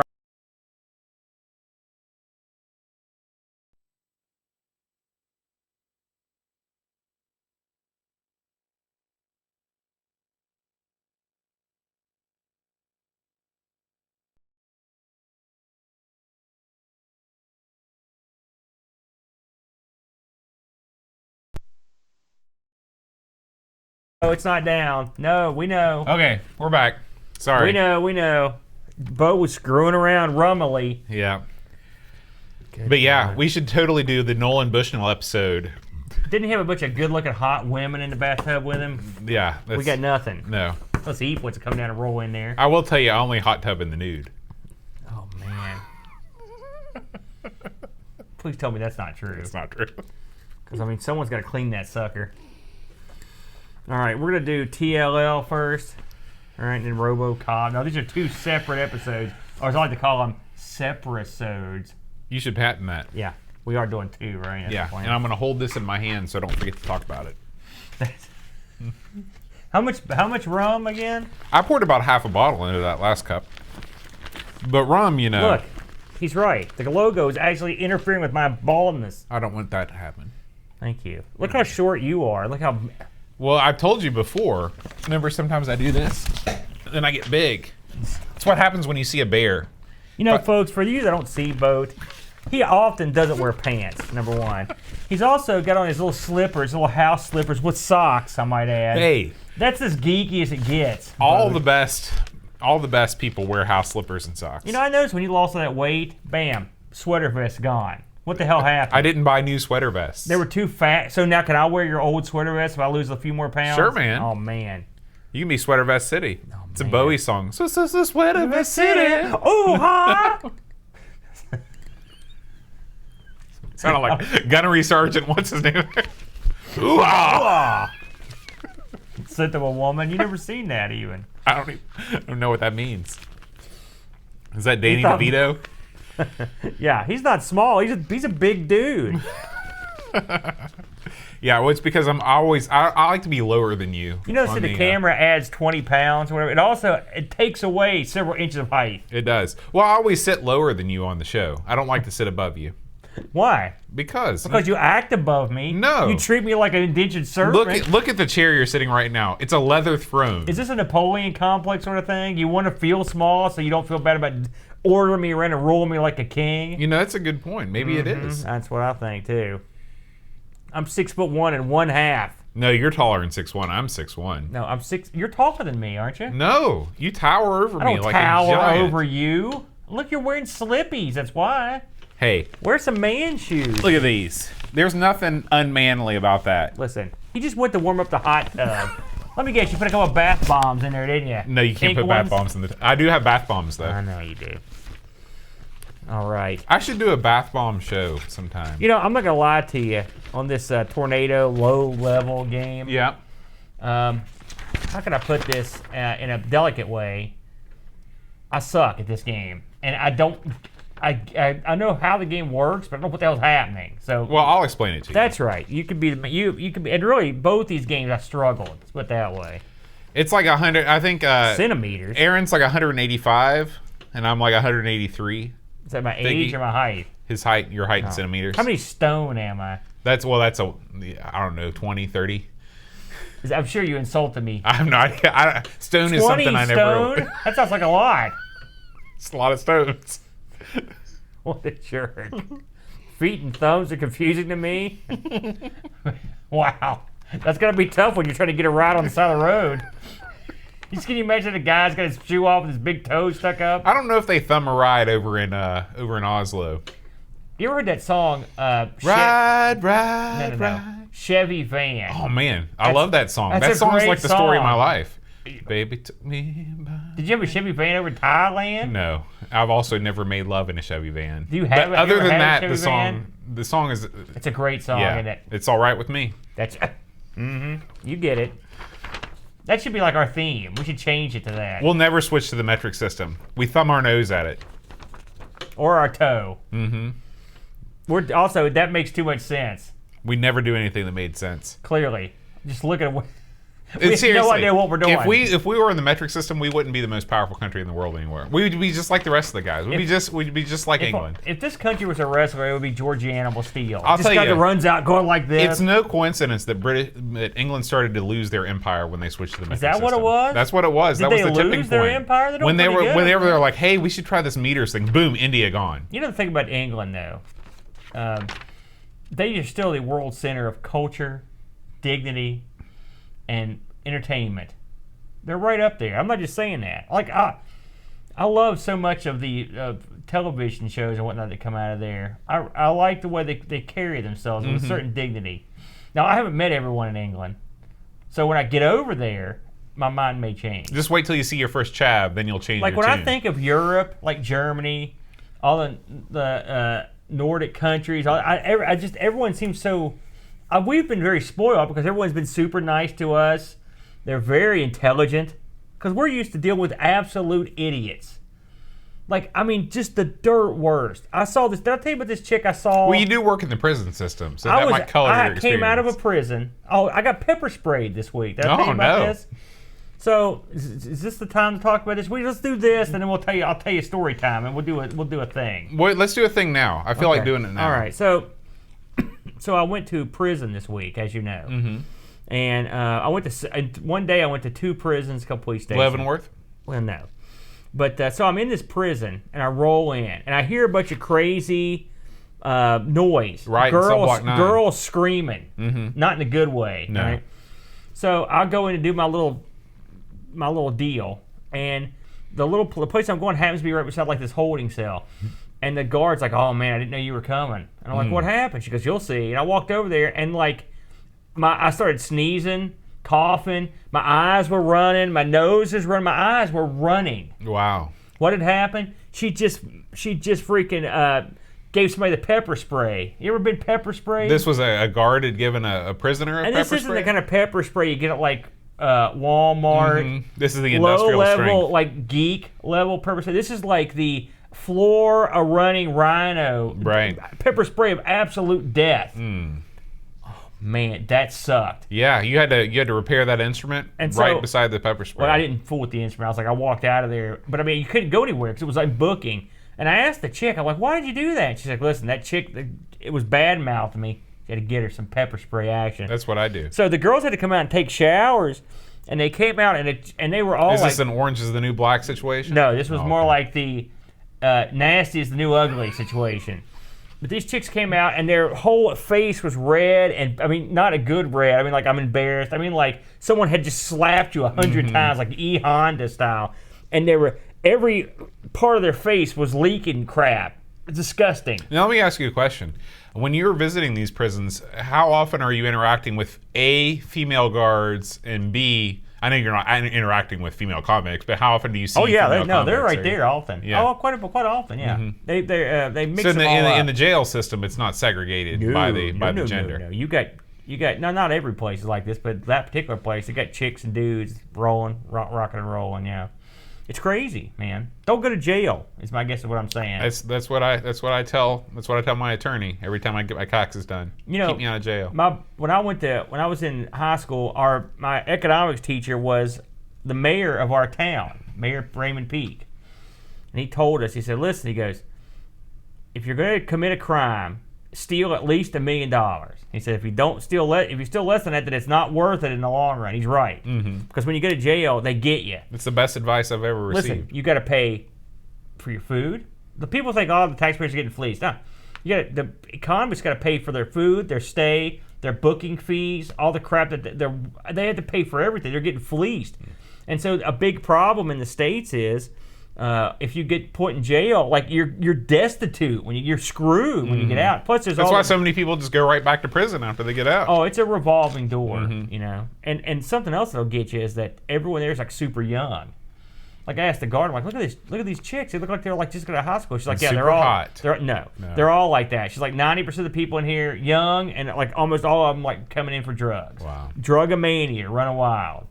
So yeah, that's what it was. It was an interesting experience. Mayor Peak just died. I do know that. Yeah, it was a real bummer. He was first elected in like 1957. That was his first term. He's been around for a while. He was a great guy. Yeah. He really was a great guy. Yeah. And everybody here beloved. Yeah. I heard his funeral was off the charts. He was a real good cat. But I learned a lot from him in economics. That's the only economics class I ever took where I felt like I can't believe Mayor Peak taught your economics class. Absolutely. He taught. In fact, when I graduated, Mayor Peak, have I ever told the story of my graduation where I got screwed over the system? No. Mayor Peak, we had at our graduation party, if you were a loser type school person, instead of going to a cool guy graduation party like a motel or something, you went, the school had one. Woo! And it was for the whole county. And it was over at the Votech Center. Oh man, keeps getting better and better. And so what they had was like gambling night. I never told you this tale. And so on gambling night, you would go in and they assign everyone like X amount of money, and you go around to these different tables and you gamble, real life gambling, to make money. And at the end of the night, they have a big auction of the fake money you've won, and they had trip to Kings Island and all different stuff. So I did all my gambling, and I hated school. I don't know if I ever mentioned to you. I had 4 years of I hated high school, I hated middle school, I hated it all. My school career was not that great. I mean, I did great at school, but I hated it. So I was ready to get out of here. So when they were adding up my money, I watched the chick add it up because I wanted to make sure she didn't screw me. She accidentally added a 0 to my total. Ooh. So if like the total for everyone else was like $1,000 was the most you had, I had 10,000. I had like 10 times more than everybody else had. I had just an unlimited amount of cash. And so I didn't know that at the time, but I did see that she'd screwed up. And so we went in there and sat down, and everyone in there were people I didn't like, except for a few of my friends that came with me. And was Hose there? Hose wasn't there. So he was at the motel. They started auctioning stuff off. He had graduated. Remember, he's a year behind me. And he was still at the motel. They auctioned off a trip to Kings Island, and a guy bids like say $700, and he goes, going once, going twice. I go, 2,000. Oh, and I won. And I did this over and over, and people were furious. You dominated. This was your time. This was your Revenge of the Nerds moment. It did. Everyone hated me. Like all the people from Polka, they all hated me. So after that, I'd used all my money. I gave my buddies all the stuff. I did get a TV. I got myself a TV, a big color TV. So at the end of the night, they were giving away a scholarship to Marshall. Whoa! And they were randomly picking names out of a hat, and they picked my name, and the crowd booed me. They booed me when I went up on stage with the other 4 or 5 people. And Mayor Peak was the guy drawing. And when he saw me come, he cackled. He had laughed at my antics all night. Oh, yeah. And so finally when they drew the winner of the scholarship, Aaron Dowdy, they booed me out of there. They were so pissed off. That's they were an awesome screaming story. Fixed. Mayor Peak was like, congratulations. I was like, thanks. And I always wondered if Mayor Pink's, because he's the one was it the frozen envelope situation? Well, he read the name, and I saw him. He read my name, and he kind of put the thing in his pocket. And I always wondered if I was actually my name on that ticket, or if he would just give me a break for all the screwing I'd get taken over the years. He was. He knew about it. He knew about it all. So my first semester of marching was paid for by Putnam County Schools, of all things. And then I remember getting all my stuff thrown in the car and driving at breakneck speed home. I was so happy. It was the last day of school. It was probably one of the best nights of your life. It was. It was great. Yeah. And I never had to go back, and that was also great. Yeah. So, yeah, it was fun. Wow, what did you do on graduation? Your very last big party? We didn't have any graduation party. I think me and Chad kind of played some Magic, and it was pretty fun. That's it? Yeah. You didn't have a party? You go to any parties at all? No. Because even I went to a motel party later. I don't think that they had graduation parties. Did they have motel parties when you were coming out? No. No. Or maybe they did, and I just didn't run with the right crowd. Were you in high school? Would you consider yourself sort of a cool guy, like an indescript middle guy, or a dud? I was total dud. Total dud. You were a dud? I didn't come into my own. Well, it depends, because you know how it is when you're in the band. When you're in the band, you know, in the eyes of your non-band students, you are a total dud. But in the eyes of the band, I'd say I was middle to high, you know, in terms of kids in the band. What if it's like that all over the world? Like if you're in a high school band, it seems. I never understood that. People like rock and roll and stuff. Where do they think these dudes learn how to do music? A lot of those guys were band members, yeah. You know? Yeah. Why is that cool? But if you're in a band, you're a dork. It's one of the weird things about the American school system is that, you know, we honor athletes, but anything that takes intellect, we scorn. Well, I don't know if reading music doesn't take that much intellect, does it? I knew plenty of dumb guys in the band. Well, I saw a dude hit another dude with a tuba.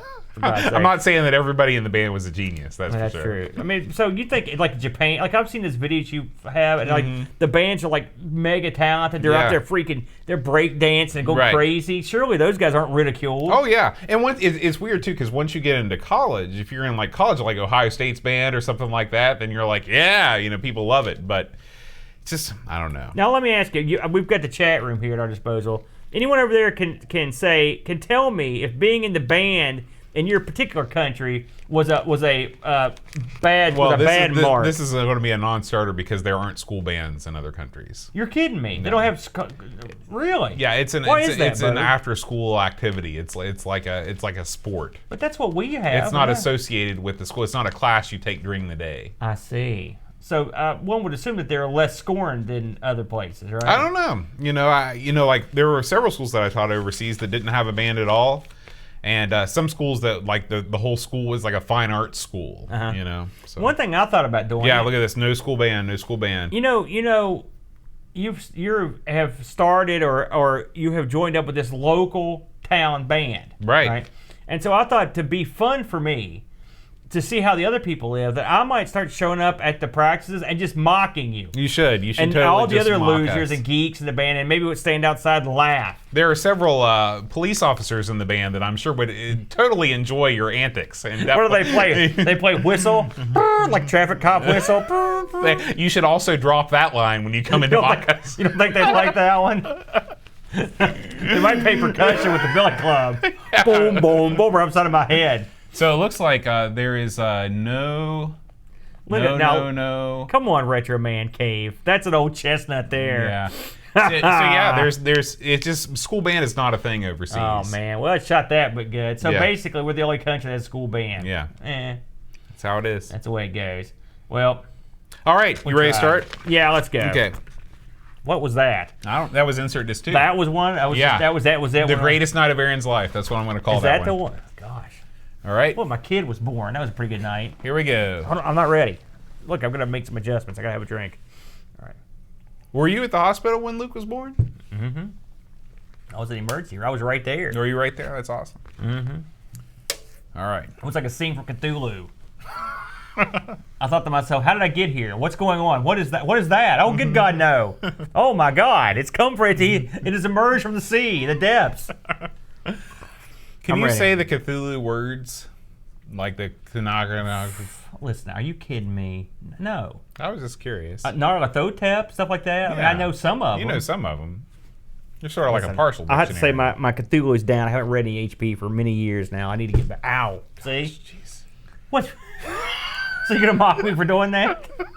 It's like you just jam your fingers in the table. With my fist. I'm going to jam my fist upside your noggin. Someone's paying me to beat you up at Panza. And I saw might that. throw a little extra actual whoopings in. You know, it's funny because whenever Eep's parents, on Sunday mornings in Thailand, we always gather around the TV to watch the Muay Thai. Yeah. And oh, yeah? Yeah. Oh, yeah. Oh, man. And Eep's mom gets into it. She'll be sitting right next to me, and every time somebody gets, she give me the elbow. Yeah, This is when you're over there? Yeah. Man, she loves it. That's when you can get up in the morning, you got your orange juice, and you're watching one man drive his elbow in another man's face. That's the way you do it. That gets you, the juices are flowing, man. I love that. Yeah. I could handle Thailand. Oh, you love it over there. I think they would get into me too. Yeah. I think I could do it. All right, I'm ready. Okay. So we're doing TLL. Okay. Stupid name. Hi, everybody. Welcome to Our Sinclair. I'm John. And I'm Aaron. And today we're going to be talking about TLL. But before we find out what TLL means, we got a little Our Sinclair mailbag, Aaron. This comes straight from the home of the ZX Spectrum. This comes to us from a loyal listener, viewer, contributor, Duncan Stiles. The Dunk? Duncan Stiles is the chairman of the Transportation Safety Board in the UK. That's a lie. He's not. But I believed you too. He was able to procure several of these. They're running a new campaign in the UK about tailgating. Oh, man. Tailgating, always an issue, no matter where you are in the world. In Kentucky and what should you do? Yeah. So they've come up with this retro gaming deal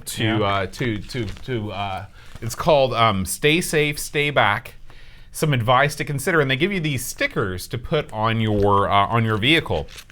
Here's some advice, Aaron. Tell me if you do all these things. Okay. Don't speed up. Don't slow down. Well, how could you go anywhere? Don't stare in the rearview mirror. What? Do allow them to overtake. Do clearly signal. Do just drive normally. Now, when I drive normally, I speed up and slow down. I'm just That's saying. horrible advice. Well, this is highwaysingland.co.uk/stay safe, stay back. Singland? What's that mean? He's given us a butt ton of these Space Invaders stickers, stay safe, stay back. So we will take one of these, put it in Amigo Studios. I will give you some to put in Amigo Studios East. Oh, man. We'll also take some of these to New York with us this weekend to give to Amiga Bill and his crowd. There are some smaller window decals too that he's given us. So thank you, Duncan, for this awesome gift. Awesome it's job, really cool. Dunk. It's right up my alley. And I've got to say, the UK is on top of it, doing the retro gaming for their public service announcements. I love that. We desperately need this campaign in Kentucky. I see so many idiotic accidents and morons driving right up your tailpipe. I don't think it's going to stop them. You need to put that right on the back of your What you need to do truck. is you replace this guy with a gentleman we refer to as Merle Haggard. And he says, y'all slow down now, you hear? Something like that. Then you're in. Or a Maker's Mark bottle. But I think that might be sending out a mixed signal. It's a mixed message there. That's awesome. Thank you. Thank you very much. I'll set it right there. Now, today's game, Aaron, is not about driving, it's about flying. Yeah. When you were a small child, did you ever have where this is going? Did you ever have dreams of flying your own plane? No. I had dreams of flying, full stop, but not my own plane. You never wanted to be a pilot. Listen, planes have a bunch of control. This is why I don't like flight simulators. As a young lad, I had played Flight Simulator 1 and 2 and all that stuff. Who could keep track of all this crap? You got dials, you got lights, there's like levers, right? There's stuff you pull out. What's that do? I don't even know. Who knows? I would never be a pilot. It would never happen because I don't like driving a van full of people around because you never know what's going to happen. If you're a pilot, what if I'm thinking about something I did earlier in that day? Oh, I forgot to put the landing gear down. We're all dead. That's true. Or like a lot of pressure. You hit that one button and the ship just drops straight to the ground and explodes. You hit that other button, you pop yourself out, the eject seat. That's right. So, yeah. No, I never. So did you have dreams like that? I always wanted to be an astronaut. I did too. I skipped the pilot. I went right for the space. I was exactly the same way. I never thought about the fact that you probably need to be a pilot first. Most astronauts were pilots. They would put you in the suit. And you're off. Yeah. And that's all you needed. That's the way I would figure I'd do it. I just figured I'd somehow just erupt out of the ship and just start dancing around in zero gravity. Was that your ultimate goal? Yeah. To be the first person to do a stupid dance in space? It's still my goal. I'm keeping the dream alive. Good luck, man. What can you tell us about TLL, Aaron? None of the things we discussed happen in this game. So, TLL. First of all, I saw this game pop up here, and I thought to myself, what is that? What is that? TLL? Do you know what it stands for? Tornado Level Landing. No. Incorrect. What is it? Tornado Low Level. Oh. Okay, now, my question, which is a stupider title? TLL or Tornado Low Level? Boy, they're both so dumb, it's hard to choose. That's right. So, this bad boy came out in 84. You know what they should have called this? Blackbird B-52 Stealth Bomber. Well, I think a better name for it would be Low-Level Disc Collector, because that's basically what you're doing. Well, yeah, it's true. So, this was authored, I love the name here, Costa Panaya. Is that right? Panaya? Panaya? Yeah. Panini. That sounds like a type of bread, almost. Like a panini. So this fellow was responsible for Android 1 and Android 2, Cosmos, Cyclone, Deflector, a game simply called Hate. Hate stands for something. I don't know it does. Stands for... Highway Encounter. I've had a few of those. You know what I mean? Revolution. I like this one. This is a game I demand be put on our list. Astral Convoy. We got an astral convoy rocking through the night. Remember that song? Oh, yeah. That's right. Crash, Pontoon, Word, Mastermind, and the ZX81 version of Othello. Based on the Shakespeare play. Correct. This game was a one-player game. Now, I played this with the keyboard, as I always do. Mistake. Yeah. That may be part of the problems I had. Because it was very bizarre. Big mistake. So, believe it or not, Bo, this sucker got poured into a bunch of stuff. All right, get this. You've got your Amstrad. You got your C64, right? It really two things. But that's a lot. Is it? Yeah, that's sort of. Now, I want to hear you describe what this game is exactly. What in the heck is this game? Because I'm going to tell you what I think it is. It's like what happens if like Blue Max 2000, remember that game? Blue Max 2001. If it had a kid with like Zaxxon, and the kid was non-violent, this would be the game. You're way off. Okay, go ahead. What do you got? Okay, have you ever played the game Action Biker on the Atari 800? Yeah. Okay, this is Action Biker in the Sky. Okay. Okay. Elaborate. Well, Pixels at Dawn turned me on to this analogy not 30 seconds ago in the chat, but he's 100% right. Ridiculous. Okay, so Action Biker is a game where you drive a motorcycle around and you collect different parts of the motorcycle to race the motorcycle at the end of the game. And it's a totally open world deal, okay? So you can fly anywhere at any time, and the landscape is varied and awesome. It's totally, like, you can fly in all 8 directions. And this is a game where I'd say the part of the game that really falls flat is the actual game itself. Yes. Now see, hold on right there. Everything you just said, yes. Is the game impressive? Absolutely. The engine, impressive. The plane flying around, it's like if Blue Max was free range. Yeah, go anywhere you want. Yeah. There's power lines, houses. Now they're blocky, but in some ways you could say they are. This reminds me of a game that would be made today in the retro style. Right. It's a very Minecraft sort of deal. You know, and it's perfectly fine. Everything, that's all fine. So, but when you have a jet, what do you want to do with the jet? You want to do one of two things. Yeah. You want to fire guns out your front, or you want to drop bombs out your bottom. Did you have to specify those?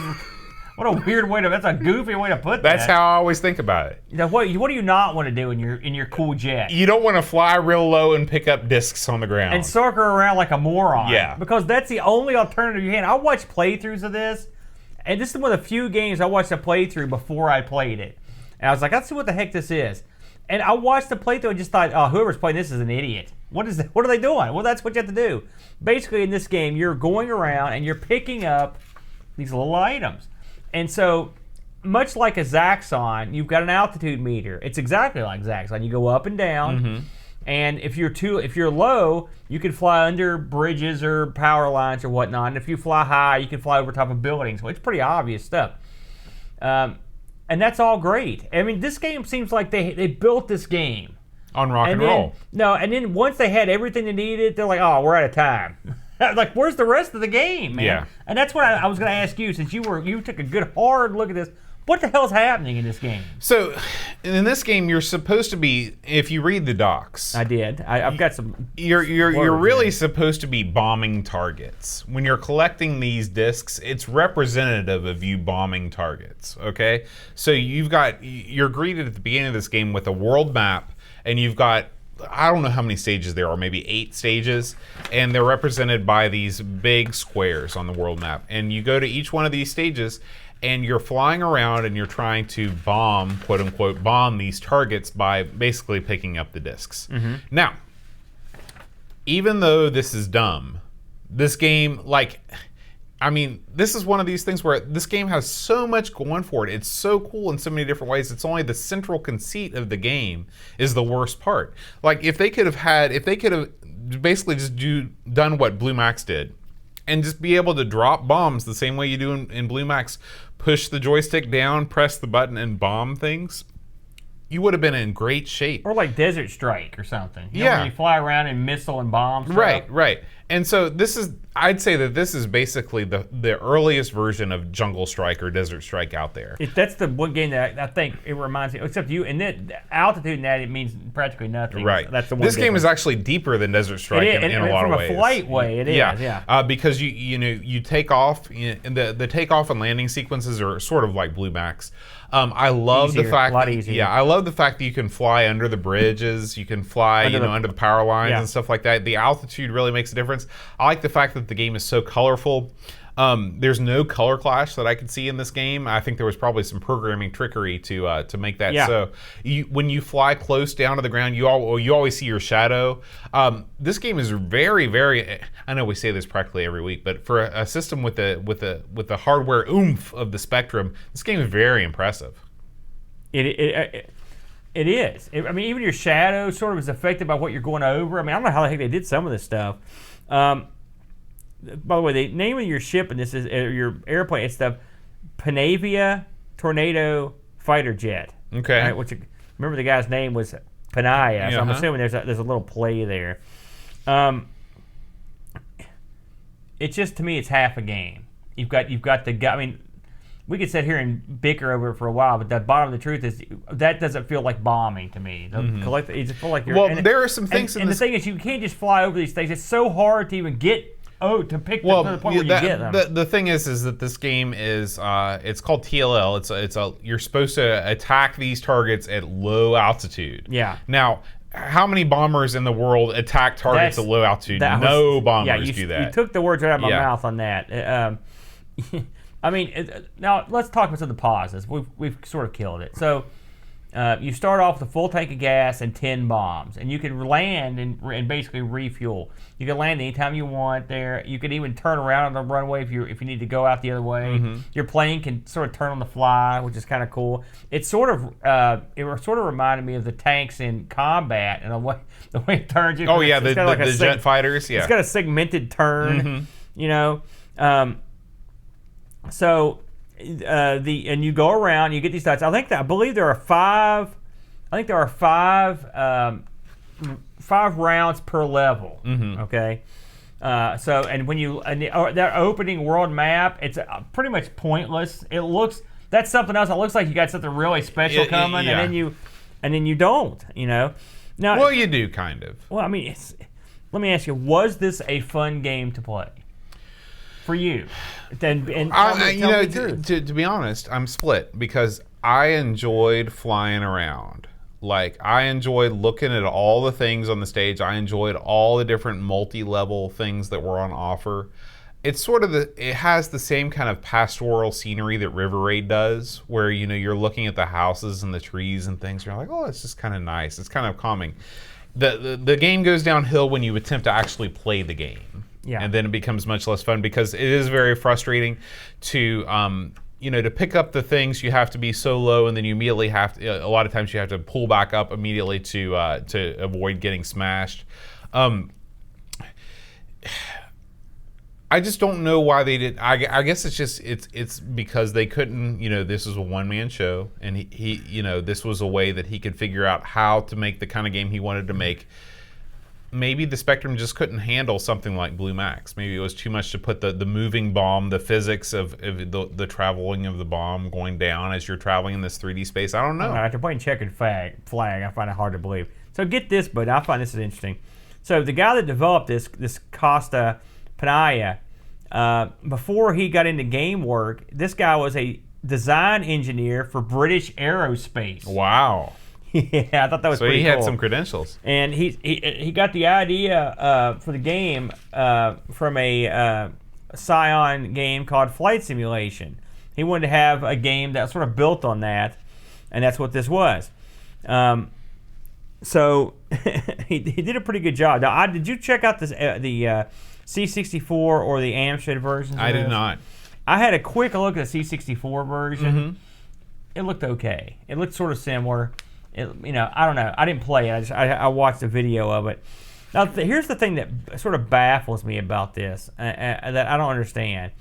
And maybe, I like to think that when we look at these games, I kind of try to put myself in the time period. All right, but this is 84. There was a lot of good stuff out in 84. It's the greatest year in video games. Yeah, and so when I put myself in the time period, I don't see this being a game I want to play. But that much said, people went nuts over this game. It was a big success. Well, to be honest with you, there was nothing else really like this, in 84. Like, can you think of another? Yeah, can you think of another game that is a free roaming flight game like this? Not like this. No, I've never played a flight game like this. I have to say. Because, here's my thing. Even if you're going to have a game with no combat, okay, you could have made this like racing in the sky. You could have used checkpoints. No, it would have been dumb. It's better than this. No, it's not. I don't agree with you. There are a ton of racing games out there. The world doesn't need another racing game. So, I'm just trying to think of something you could do with it. So, what they could have done is put some, obviously it's hard enough to do this on your own without any enemies, but they really should have included some sort of something trying to kill you at the same time as this is going on. Is it possible this game was put out there as a non-violent affair? Sure, absolutely. Because it's the most non-violent bombing game of all time. Yeah, that's very true. I'll tell you something else that's weird. When you push the button in this game, when you push the fire button, your plane goes into hyperspeed mode. That's right. Hyperspeed mode, totally useless in this game. Well, it does do one thing. It eats your fuel. Right. Now, so here's the thing about hyper mode. I'm assuming that at some point, at some level, you need to use it. I never, ever used it because I don't want to go faster. That was, I'm sure if you were used to playing it, you maybe would get more out of it. So this game, as I mentioned, was very popular. Now get this, Boatster. This game was voted number 10 in the Sinclair's official top 100 games of all time. Retro Gamer ranked it as the 11th best game for the Spectrum, right? And that's a fairly new, that magazine, that's more modern. Right. So you've got scores for this game. Now, I went to the World of Spectrum, of course. 8.16, a very lofty score. Crash gave it an 81, CFG 9 out of 10, Sinclair User 8 out of 10, Computer Gamer 13 out of 20. So clearly, we are stupid because we're not seeing this. Well, everyone else thinks this is great. That's what I was sure I was doing something wrong. So that's when I talked to you. I'm like, Bo, what are we doing with this game? And when you here's the thing. I'm torn. I really am torn on this one because the game itself, the picking up of the discs, is not fun. No. It's frustrating. It's difficult. It makes you want to tear your hair out. But if you just fly around and just experience, it's almost like a VR type thing, where you put on the goggles and you're flying around this whole world. You can do whatever you want, I almost wish that they would have removed the game entirely and just let you fly around these 3D spaces. They did remove the game entirely. Now, I will. Something else we didn't mention. It's got a radar scope in the corner or a map. Mm-hmm. I like radar scope. That's tremendous. We were just talking earlier about another game that didn't have that, and this game was out 10 years before. Yeah. And it has. From a programming perspective, this thing is top shelf. Mm-hmm. Again, I am baffled and humbled at the abilities of the ZX to perform these feats. But as a game, sorry, I'm giving this the dud. I didn't like it. No fun for old Amigo Aaron. That's my final thought on the matter. Well, we did get some Discord reviews. I gotta hear these. Maybe some people got some more insight than we do. Chris Folds says, and Clive's Club member, I think he suggested this one. One I owned as a kid. It's a beat the clock, pick up objects game with a twist. It's all done in a high-speed fighter plane. You don't need enemies. It's you versus your talent. I don't need to tell you who won that one. I know who won that one. Deaths never feel cheap or undeserved. It's always as you try to pull off an outlandish maneuver. And maneuver is spelled like the crazy English style with like 12 extra letters. Great level design, colorful graphics, and has that just one more go appeal that makes retro so cool. 8.5 out of 10. So Chris liked this one.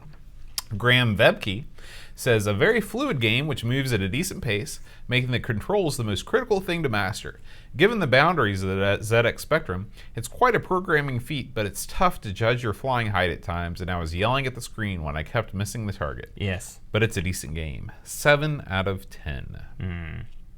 Where would you place this one? I'd give this, I'd say, I agree with our buddy Graham. I give this a 7, even though the game is really not that great. The technical prowess shown, it's one of those. I've always sort of been more of a form over function kind of guy. I was a Mac guy for many years. What can I say? And I love the way this game looks. I love the way that you can fly around the environments. It's totally unique. Even if the game isn't there, there's something to be said for putting forth, something totally different. So I'd go with a 7 on this one. Let me ask you a question. Which game do you think is more technologically impressive, this or Combat, for the Atari 2600? Which one do you think? This game, totally. Okay, now which one's more fun? Which one do you want to play? Well, if you're playing by yourself, this game. Be honest, though. If you're playing by yourself, this game. Okay, you're being cute. No, I'm not. Which one's more fun with 2 players or 1 player? Well, this game is not a 2-player game. It's a horrible analogy. You shouldn't have even brought it up. What I meant to say is, ignore boat. This game gets a 4.5. Because sometimes you need a game. Sometimes you need an extra player if you're playing Combat. I love demos. I love that stuff. I love tech demos. I like learning what the system can do. And this is a tremendous one. But there's no game here for me. Sometime we should take a look at Action Biker. I'd like to know what you think. You're not familiar with Action Biker. I know of it. I've watched it. I've never personally played it, but I've heard of talking about it. I'm sure it got a Spectrum port. Sometime we should look at that and see. But anyway, Aaron, this week we have a new iTunes review. Oh boy. Yeah, so guys, if you're listening right now and you've not left us an iTunes review, please do. Even if you hate Apple, you've never used iTunes in your life, iTunes reviews are used by a lot of other podcasters to do lots of kind of like promoting and things like that. Like the iTunes database remains vitally important for people that are discovering the show for the first time. So we love it when you leave us iTunes reviews. Like this guy, Dave Garside. Dave! From the United Kingdom. He said, just found your podcast, and great as a Brit to get a U.S. perspective as I lived through the time that the Spectre was released. But guys, it's ZX Spectrum. Keep up the great work. 5 stars. So thank you, Dave, and we're trying our best to say ZX the correct way. I've pondered this in my mind a few times because the early shows it was ZX, and I would get hammered and ZX. And I've tried to meld myself to do it that way, but what are you gonna do? We call them Z's over here. There's nothing to do about it. It's a cultural difference. But I'm working on it. It is.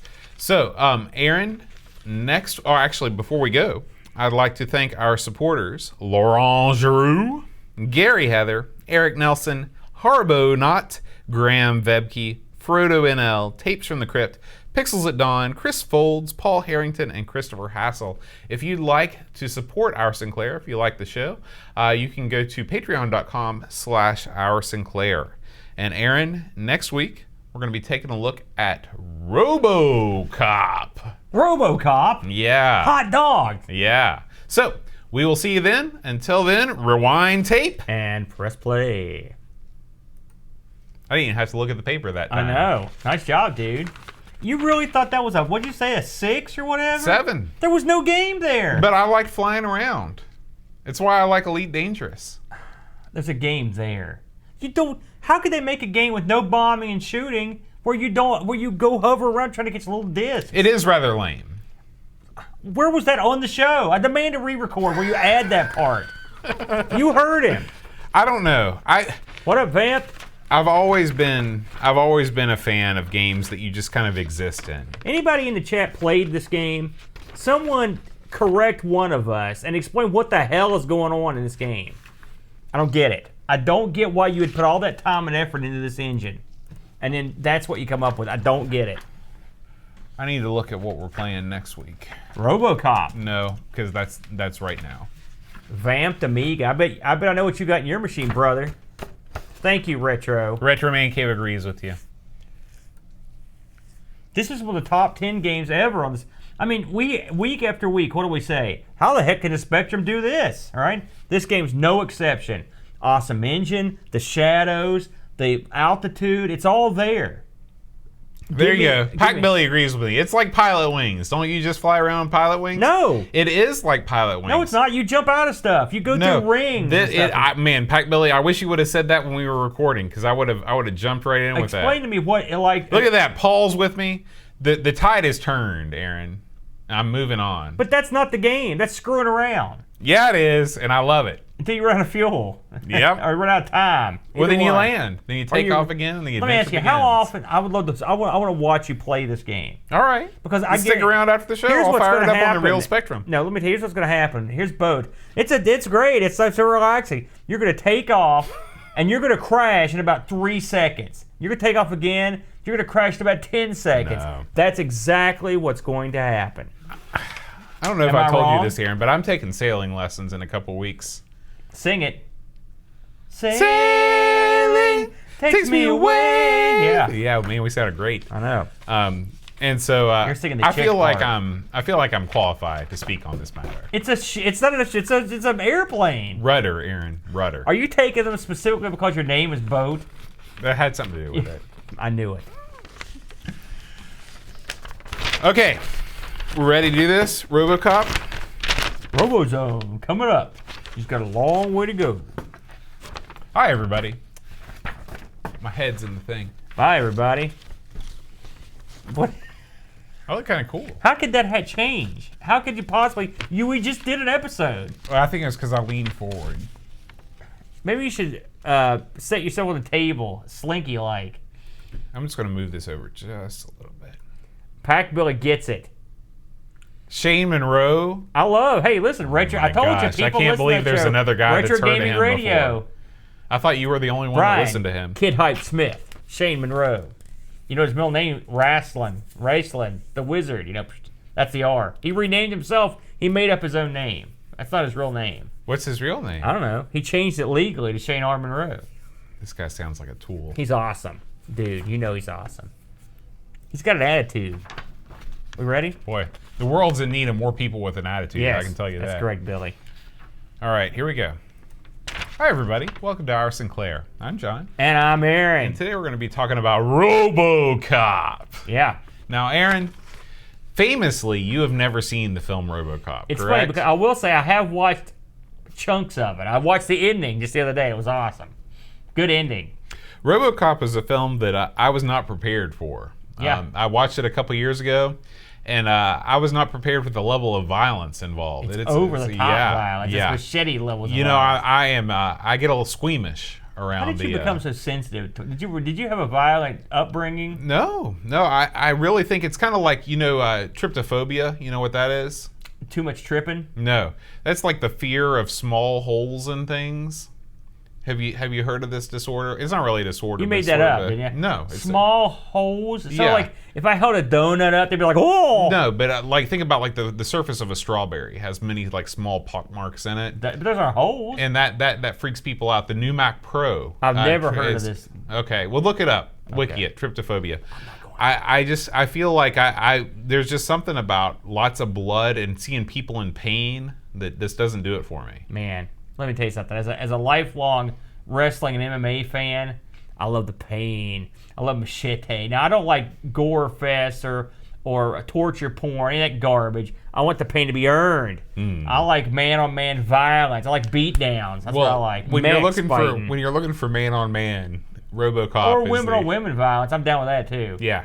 So RoboCop was it was a big deal, in the 80s. Man. It was a huge property. I remember seeing, and RoboCop was one of those movies. The first one was ultra violent, but then they discovered that they could market RoboCop to kids. Then RoboCop became more family friendly. Yeah. And there was that weird period in between, like when the ZX Spectrum game was released, that they bought the rights to RoboCop to release, and they marketed this game to kids. So once the kids bought up RoboCop and it sold like gangbusters, RoboCop 2 PG-13, then I believe RoboCop 3 was a PG. Really? So then RoboCop was just picking flowers. Man, you really did your homework. I did. I work with a lot of police officials, and I've thought about the prospect of actually having the RoboCop surgery done to some of them. Mm-hmm. Like I'm not going to tell the county. I go to this county, and this guy was the guy that won as the sheriff of the county.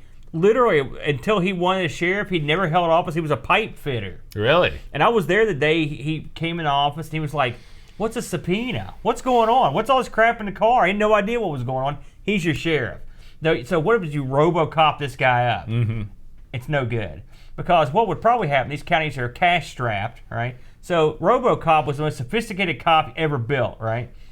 We would be, in my area, it'd be like you'd be using like a TI-99 level or a Raspberry Pi RoboCop. And so RoboCop's would have great limitations. Instead of a real gun, he's got like a laser tag gun. That's right. A RoboCop had the thing that the gun would come out of his hip and stuff. That we can't afford that crap. No. So what you would get is probably they have the duct tape to his arm. You know what I mean? And you know how RoboCop would be like, "Stop or I'll shoot." They'd have one of those. He'd have a megaphone with a robot voice on it. Don't halt.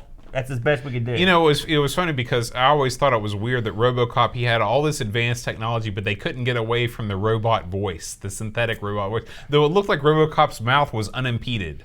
We need someone to go, Amiga News. That's the same guy. It is. The voice. It's the voice. Now, listen, if you're going to have a RoboCop, he's got to sound like that. What if he sounded like a normal guy? RoboCop rolls up, he's like, "Oh, geez, how's it going?" Or he sounds like Woody Allen. I'm a RoboCop. You sound like Potsy from Happy Days. Well, I'm just saying, do you want a RoboCop to sound like that? No. You want him to sound like a cool guy. That's true. And listen, there's nothing more emotionless and cold than a machine, and you're darn sure not going to violate what they say because they don't care. They're a remorseless killing machine. Yeah. If you sound like Andy Griffith, "Hey, I'm the RoboCop," you're not going to take that seriously. You're just going to do whatever you want. That's true. RoboCop would be giving out speeding tickets like a meter maid. He wouldn't be pumping holes in bad guys. That's what you need is a robot voice. Yeah. So RoboCop came along at a time in the 80s when people were leaving, that RoboCop set in Detroit. There was sort of a fear of the big city that was prevalent in the 80s. Lots of people were fleeing to the suburbs. Mm-hmm. And good move. Yeah, and I guess if you lived near Detroit. And I guess RoboCop was actually developed by this guy who wanted to make sort of a parody of the ultra-violence that people assumed was going on in big cities all over the world. Wasn't the guy that made this like a French gentleman or something like that? He was not American. He was. Listen, you've been to Detroit before? I've been to Detroit. It's funny. Detroit's fallen on some rough times, Boat hasn't it? With this water crisis up there in Flint. And, I went to see Depeche Mode in Detroit. Really? Yeah. How were they? Well, they were very old. Did they do enjoy the silence? They did enjoy the silence. That's pretty good. Yeah. But Detroit's that city it's beleaguered, beat down. I don't pick on Detroit that much because Detroit was the punchline of the 80s. Yeah. It was this beat down city. And driving